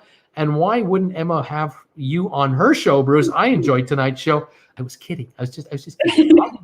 What is the name of Emma's site? What's the name of your channel, my dear? It is Emma Cruises. Very inventive. Emma Cruises, emmacruises.com, Emma Cruises on everything, because I'm easy. And a cruise. Just Google Google Emma Cruises and it'll all pop up in front of your eyes. Janine, how about Ben and David? That's what we're working on that. Mike Hudson's appearance today will attract an extra 100,000 viewers. That's good to hear. I love that. Nikki, Emma Cruises, that's the name. Sandy's saying thank you. You're welcome. Nina, Wine Oracle, hello from a crew member. Hello from a crew member. Welcome to the show. I'm glad you're joining us. I hope we're getting it right. Let us know if we're missing anything here. Stephanie, I love Ben and Dave. Also, see, those are my viewers. They love Ben and Dave. Ben and Dave, talk to me. Talk to me. Get over here. Join us. Ray and Sue's Travel Channel. Bruce, I'll send you an email. I hope I'm one of your favorites. Fantastic. MG, I'm a shareholder of the big three cruise lines, and I'm not going to cruise. I know until I know it's safe. Ray and Sue's. You too, Emma. I love you. We love you. You, Emma. Alex Bowling. Emma, what's your favorite cruise destination? Emma, what is it? A single destination, I think I'll pick Norway. I've just booked another Norway cruise for next May on Anthem of the Seas. You can't beat it. It's so easy for me from the UK, and it's like a different world. It's as different as I can get from the UK. So love Norway. So expensive though, my goodness. yes. You want to drink in Norway, I don't even know what you need. A lot of money, so much money. The motto is don't get thirsty in Norway. No, for a cruise though, amazing. I mean, I could do, a nice luxurious cruise with drinks included. I could go on Viking. I could take a can of Coke from the minibar and then problem solved. That's nice. Nice. Yeah. Beautiful place. Nikki's great fun. Y'all bye. She says, Christina says, hello. Hello, Christina. Richard Marshall has been wonderful listening to you both at home today. Keep up the good work. Thank you, Richard Marshall. We will keep working as we always do because, well, we have no choice. we need the money. We got to keep going. How many hours are you dedicating to your YouTube channel every week now? Have you guessed? Can you guess? I mean, every day I do of cruise-related stuff, including kind of replying to people and writing. I do like an hour before work. After work, I might take a break for an hour and then work till 10 or 11 in the evening. And then on the weekend, depends if I have any plans, but if not, I'll just spend the entire weekend on cruise stuff. So more than a full-time job, I think, on cruise stuff. Because I think to myself, I need to take a break. I've been doing this for so long, put my laptop down, sit on the sofa, go on my phone, reply to everyone on Instagram about cruising. Because I just can't. I can't stop. I don't know what else I would be doing. And it confuses me what everyone else is doing that I'm missing out on. What is everyone else doing? I guess I don't really watch much TV or have time for many other things. When cruising closed, everyone said to me like, oh, well, like what other hobbies can you like talk about? I don't have time for anything else. Although this is a painting I'm doing. Do you like this? Oh, yes. Yes. It's a painting by numbers because I have no artistic skills at all. But it's quite fantastic. So that's what I'm doing. I think that's a Norwegian scene. Let you know when it's done. Very nice. Very nice. Do you have anyone, have you had, let me ask you this way. Did you have anyone that was either a friend of yours or a coworker of yours or a relative of yours that was very skeptical that you would have any success at all as a YouTuber or on social media? I would say the exception would be the odd few that would say, yeah, that's cool, you do that. Everyone else just, I mean, why would they think it's going to ever work? Because I didn't know it was a thing. I just thought it would be fun. I didn't tell anybody for years, literally years. I still don't tell anyone. My neighbors, I was talking to them in the garden and they said they saw me on YouTube. They were like, I'm sure I saw you on YouTube. Yeah, that's me. But I don't tell anyone now really in my just day-to-day life. But I think probably a handful of people would say, that's a good thing to do. Everyone else would be like, why? Why? And I still ask myself that sometimes, why did I do this for so long? But yeah, no one's really been kind of, even though people don't understand, no one's been particularly mean or anything, because it's just a hobby. Everyone just sees it as a hobby for me, to get me out of trouble. But yeah, probably only a few people would think it was worth doing, but I think it's worth doing. And I've made so many friends from this. There's no way I would know the people that I know without doing this. And I learned so much about different people. I learned so much a lot about Americans compared to the UK. That's one of my favorite things. So it just opens up your whole world. Even though we're at home, we're here. Sure. It's so nice. So yeah. Yeah, you might be surrounded by, let's say, the expression is you're surrounded by four walls, but you're actually out in the world, and the world is coming to you. It works both ways. Have you ever had a scenario where you've been out, either where you live or you've been elsewhere, and someone's come up to you, a complete stranger has come up to you and go, "Hey, aren't you that person on YouTube?" Has that happened to you? Only on cruises, which I think makes sense. It might be that people, if they saw me out and about, they wouldn't know it was me. But if I'm on a cruise, they think that probably is Emma because she's on a cruise. I've seen people out before. Well, it was on a cruise, but I saw someone wearing one of my T-shirts, and I don't know who they are, which was really strange because it wasn't one of mine that was, a picture of me. It was just a generic, like I have some that are just cruise phrases and stuff like that. So I never knew this person just bought it because they thought it was funny, or they knew who I was and I was just being really awkward with them the whole time. But what do I do? Walk up to them and be like, "Hey, my shirt." I don't know. I did have one guy, I think I was in Finland or somewhere. I was doing a cruise around that part of the world, and someone literally came up to me and was like, "You're Emma, you're famous in Finland." And then he disappeared and I never saw him again. I don't know. That's all you got. Yeah, but normally if I'm going on a cruise, I'll know people from, say, my Facebook group who are going on the same cruise, and then it's not a surprise when I see them, which is fine. Sometimes people will message me and be like, "Are you here?" or "Is this you?" Which, yes, and then I know who they are, which I appreciate. I don't mind anyone ever coming up to me and saying hi, but I don't know why they're saying hi, which is the weird thing. Right. To say I watch you on YouTube, or I know your website or something. It's when people just talk to me, I'm like, am I forgetting something? I don't know. Really strange. A year ago somewhere? Yeah. Because obviously on video, you really get to know people in a way that you can't really through just like text. So people feel like they know me and I feel like I know them, but until I know who they are, if someone says to me, "Oh, I'm James from Instagram," I'm like, "More, please." It's just tricky. It's tricky just to link the right people to the right thing. As soon as I know, "Oh, this person's going to be on my cruise," I think, "Great, cool. I'll meet them. I'll meet this person. We talked about this. I remember all of this stuff about people, but until I know who is who in my brain, because I haven't seen them speak, sometimes people's pictures don't look like what they look like in real life." It's tricky, but it's fun. I just wish people would maybe, start with that so that I don't have this whole conversation thinking that I've forgotten or something, because that's really, I don't want to forget anyone ever. I just really don't want to seem like standoffish or rude or anything, but it's a weird thing, isn't it? It's not something anyone teaches you. I've had the pleasure of meeting a few of my YouTubers. Of course, with the lockdown, now it's we're shut in too. But I was able to meet two fellows, D&G Explorers. They have a YouTube channel, and Derek and Greg, and Jennifer and I were traveling through California by car on the way back to Canada after having done a visit down there.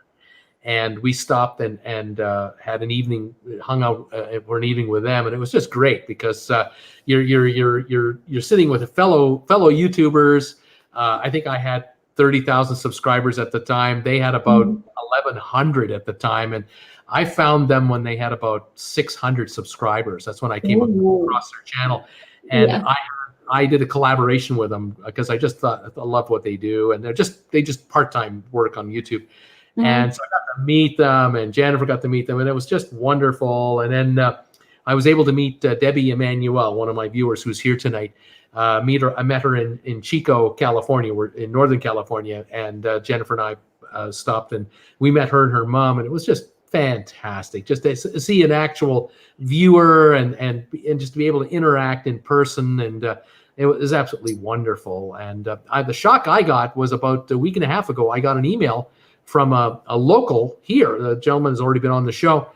Doug sends me a message saying, "Are you in Creston? I've been watching you. My wife and I've been watching you a couple of months, and we watch your recorded videos, but we hadn't watched your live shows. But then we picked up something somehow. You mentioned something casually that you're in Creston, British Columbia.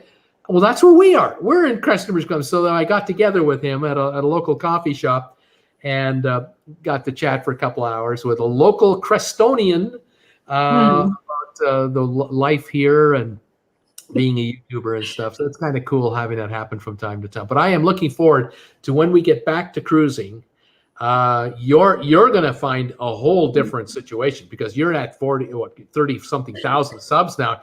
You're going to be over 40,000 real soon, and you're going to have a ton of people come up to you because we've all been cooped up in our homes watching these YouTubers talk about what we all want to be doing, which is cruising.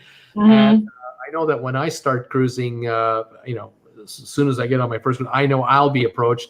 You're definitely going to be approached. It's going to be so exciting, though. I'm going to be running around like, but you can't even be able to hug anyone or anything. And that normally, if I met someone, I'm like, hi. So I don't know how. Hi over there. Yeah. Fist pump. Yeah, we'll get used to it, I suppose. Yeah, it's the new normal. It's the way it's going to be. Oh my! Let me just get a few more comments in, and we're going to wrap this up. We have been going for 2 hours already. It's unbelievable. Norway reminds me of Alaska, says MG. Alex, I'd ask Bruce's favorite destination as well, but we all know it's Monaco. That was kind of cool. Chuck, another collaboration between two of my favorite YouTubers, Chuck Spencer. Thank you so much. Ray and Susan, Israel is the same. It's very expensive. We went there 10 or so years ago. It was about $20 for a Big Mac burger. That's expensive. And it's not all that good either. Robert, I would love to go to Norway. My favorite cruise so far was one in Hawaii. That'd be nice. Sandy, have either of you been to Iceland or Greenland? I have a cruise scheduled for August. Wonder if it'll be allowed to book our own private excursions by then. What do you think?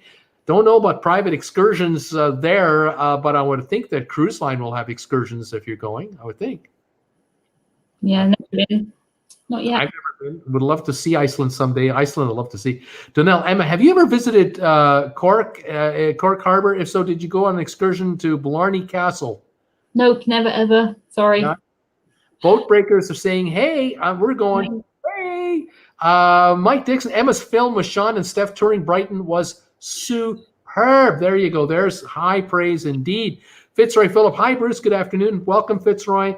Art Guy, Emma, have you been on many of the river cruises? If so, do you prefer the ocean cruises? You've been on one or two now, river? 2 now.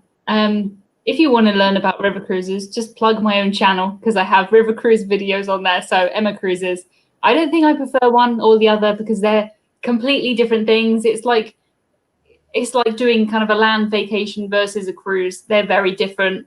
A river cruise is a completely different thing. So I would like to do a combination of both. I think that would be nice. Do a world cruise, maybe ocean cruise for a couple of weeks, stay on land for a week, river cruise for a bit, do all those different things and work your way around. That would be best. I would love to do a Mediterranean cruise on a cruise ship.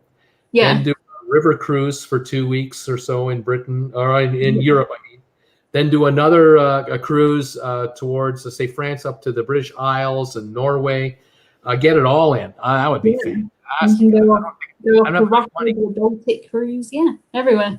We need to be sponsored, Emma. That's the bottom line here. I recommend Bruce do a group world cruise, but he said no. Alex, I would love to do a world group cruise on Viking ocean cruises. Emma and I will do a group cruise on a Viking ship. We'll take over the whole thing. If we can get enough of you fans out there to book with us, they will give us free cabins, and we'll be there. Absolutely, we'll be there. Yeah.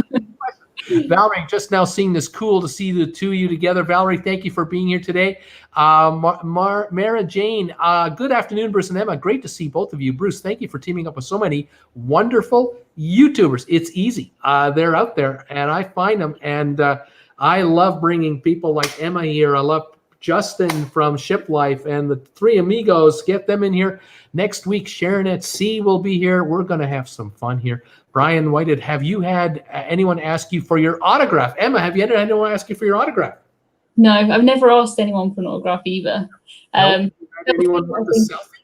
Yeah, I think I've had selfies. I think that's more the... That's the new one. That's the new autograph, isn't it? Yeah, I mean, I don't sign anything really. I don't know why anyone would want my autograph.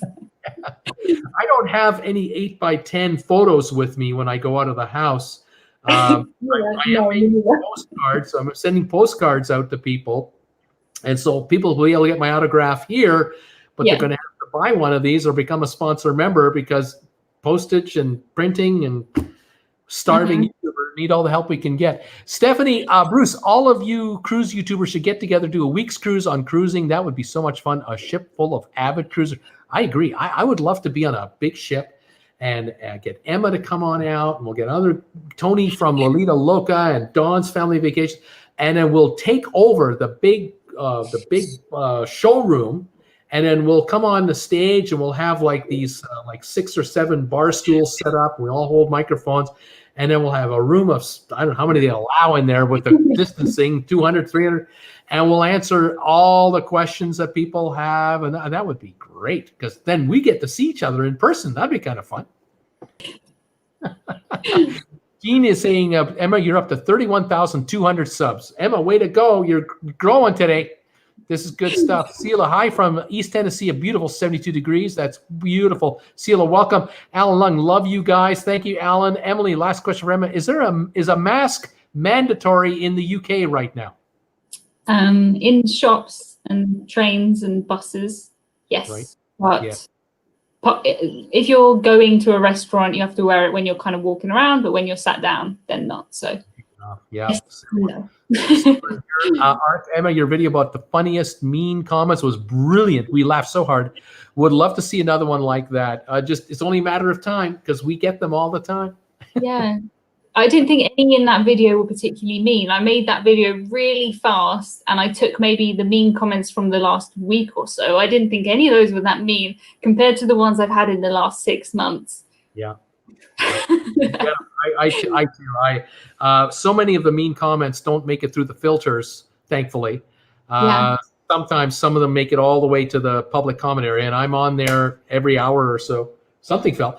I'm on there every hour or so and constantly adjusting and making sure that inappropriate comments get deleted. And if someone makes an inappropriate comment on my channel, I delete them from the channel. They can never again comment. Yeah, me too. There's no second chance. It's just automatically you're gone.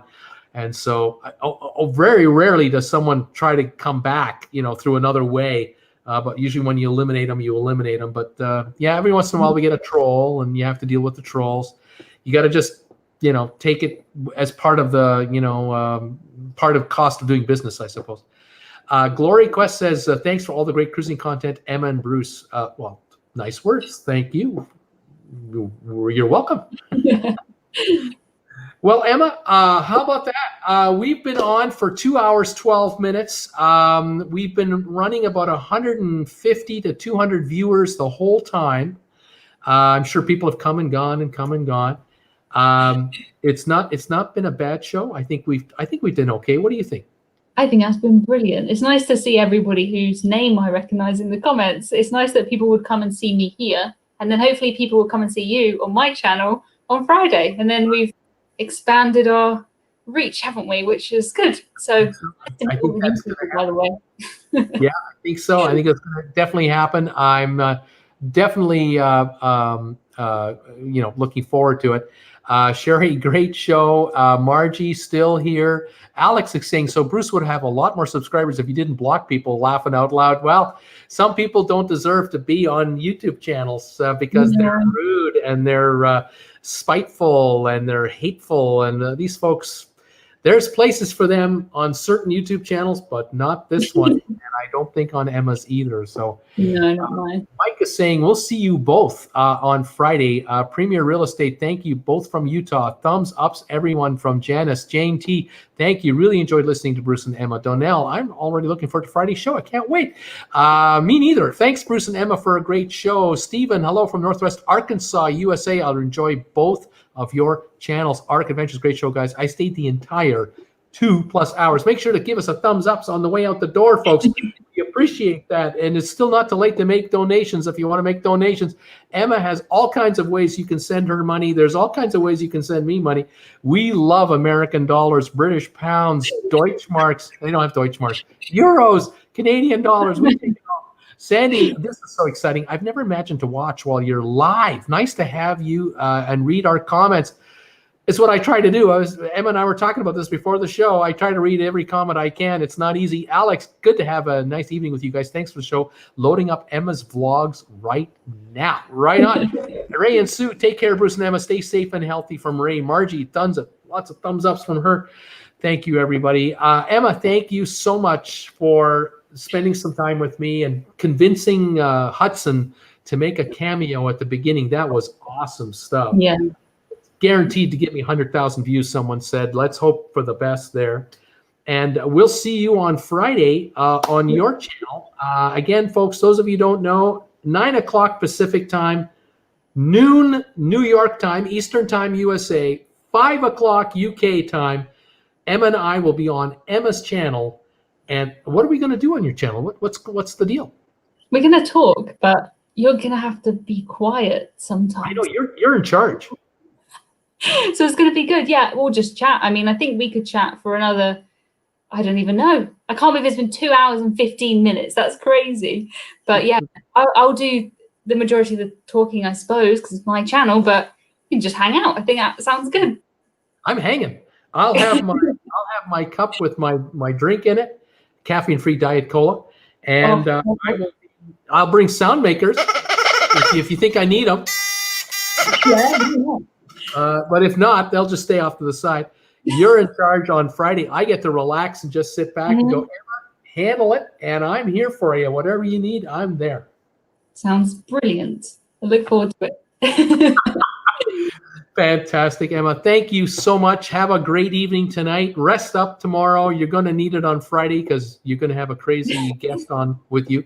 And I look forward to being your guest on Friday night's show. And I know a bunch of my viewers will come on over and we'll pile on in and we'll have fun. Mm-hmm. Sounds good. Right. Okay, Emma, you take care. Folks, thank you, all of you out there. Emma and I are going to stay on until the last second here. Thank you, all of you, for being here today, watching me and Emma just talk about whatever we want to talk about. It's been great. What time, Emma? Debbie, we did this 5 o'clock UK time, noon Eastern, 9 o'clock your time, Debbie. And Emily, stay safe. Thank you. Lisa, thank you. Donnell, 9 o'clock your time, Debbie. See, everyone's helping everybody. Margie, can't wait. Debbie, thanks, Donnell. Mike Dixon, how are you going to stick to 1 hour on Friday? How long are we going to be on Friday? An hour. It's always an hour, and I've managed to keep it exactly to an hour every single time. You're a 1 hour show? Oh, yeah. My goodness. 1 hour. Record for you, you know. Yeah, we could go on forever, but that's the danger. I might have to just put you on a timer and mute you after an hour. Sandy says it's been fun. Sherry's giving thumbs ups. Kirk says great show. Sandra says great show. Robert says enjoyed the show. Thanks. Well, we went 2 hours and 17 minutes and it was easy. But Emma, however long you want to do it on Friday is up to you. I'm happy just to be part of it. And again, thank you for being here today. Guys, have a great one out there in TWB land, wherever you're watching us from. Emma's saying goodbye. I'm saying my goodbyes. Hudson is saying goodbyes. Jennifer's in the back watching TV. She's saying her goodbyes. And keep an eye on both our channels because you never know when Emma or Bruce will upload something at a moment's notice because something just hits and we make a video. So make sure you keep an eye on our channels and we'll see you for sure on Friday's show on Emma. Okay, Emma? Sounds good? Sounds good. Take care, everybody. We're out of here. We're saying goodbye in 5, 4, 3, 2, 1. Goodbye, everybody.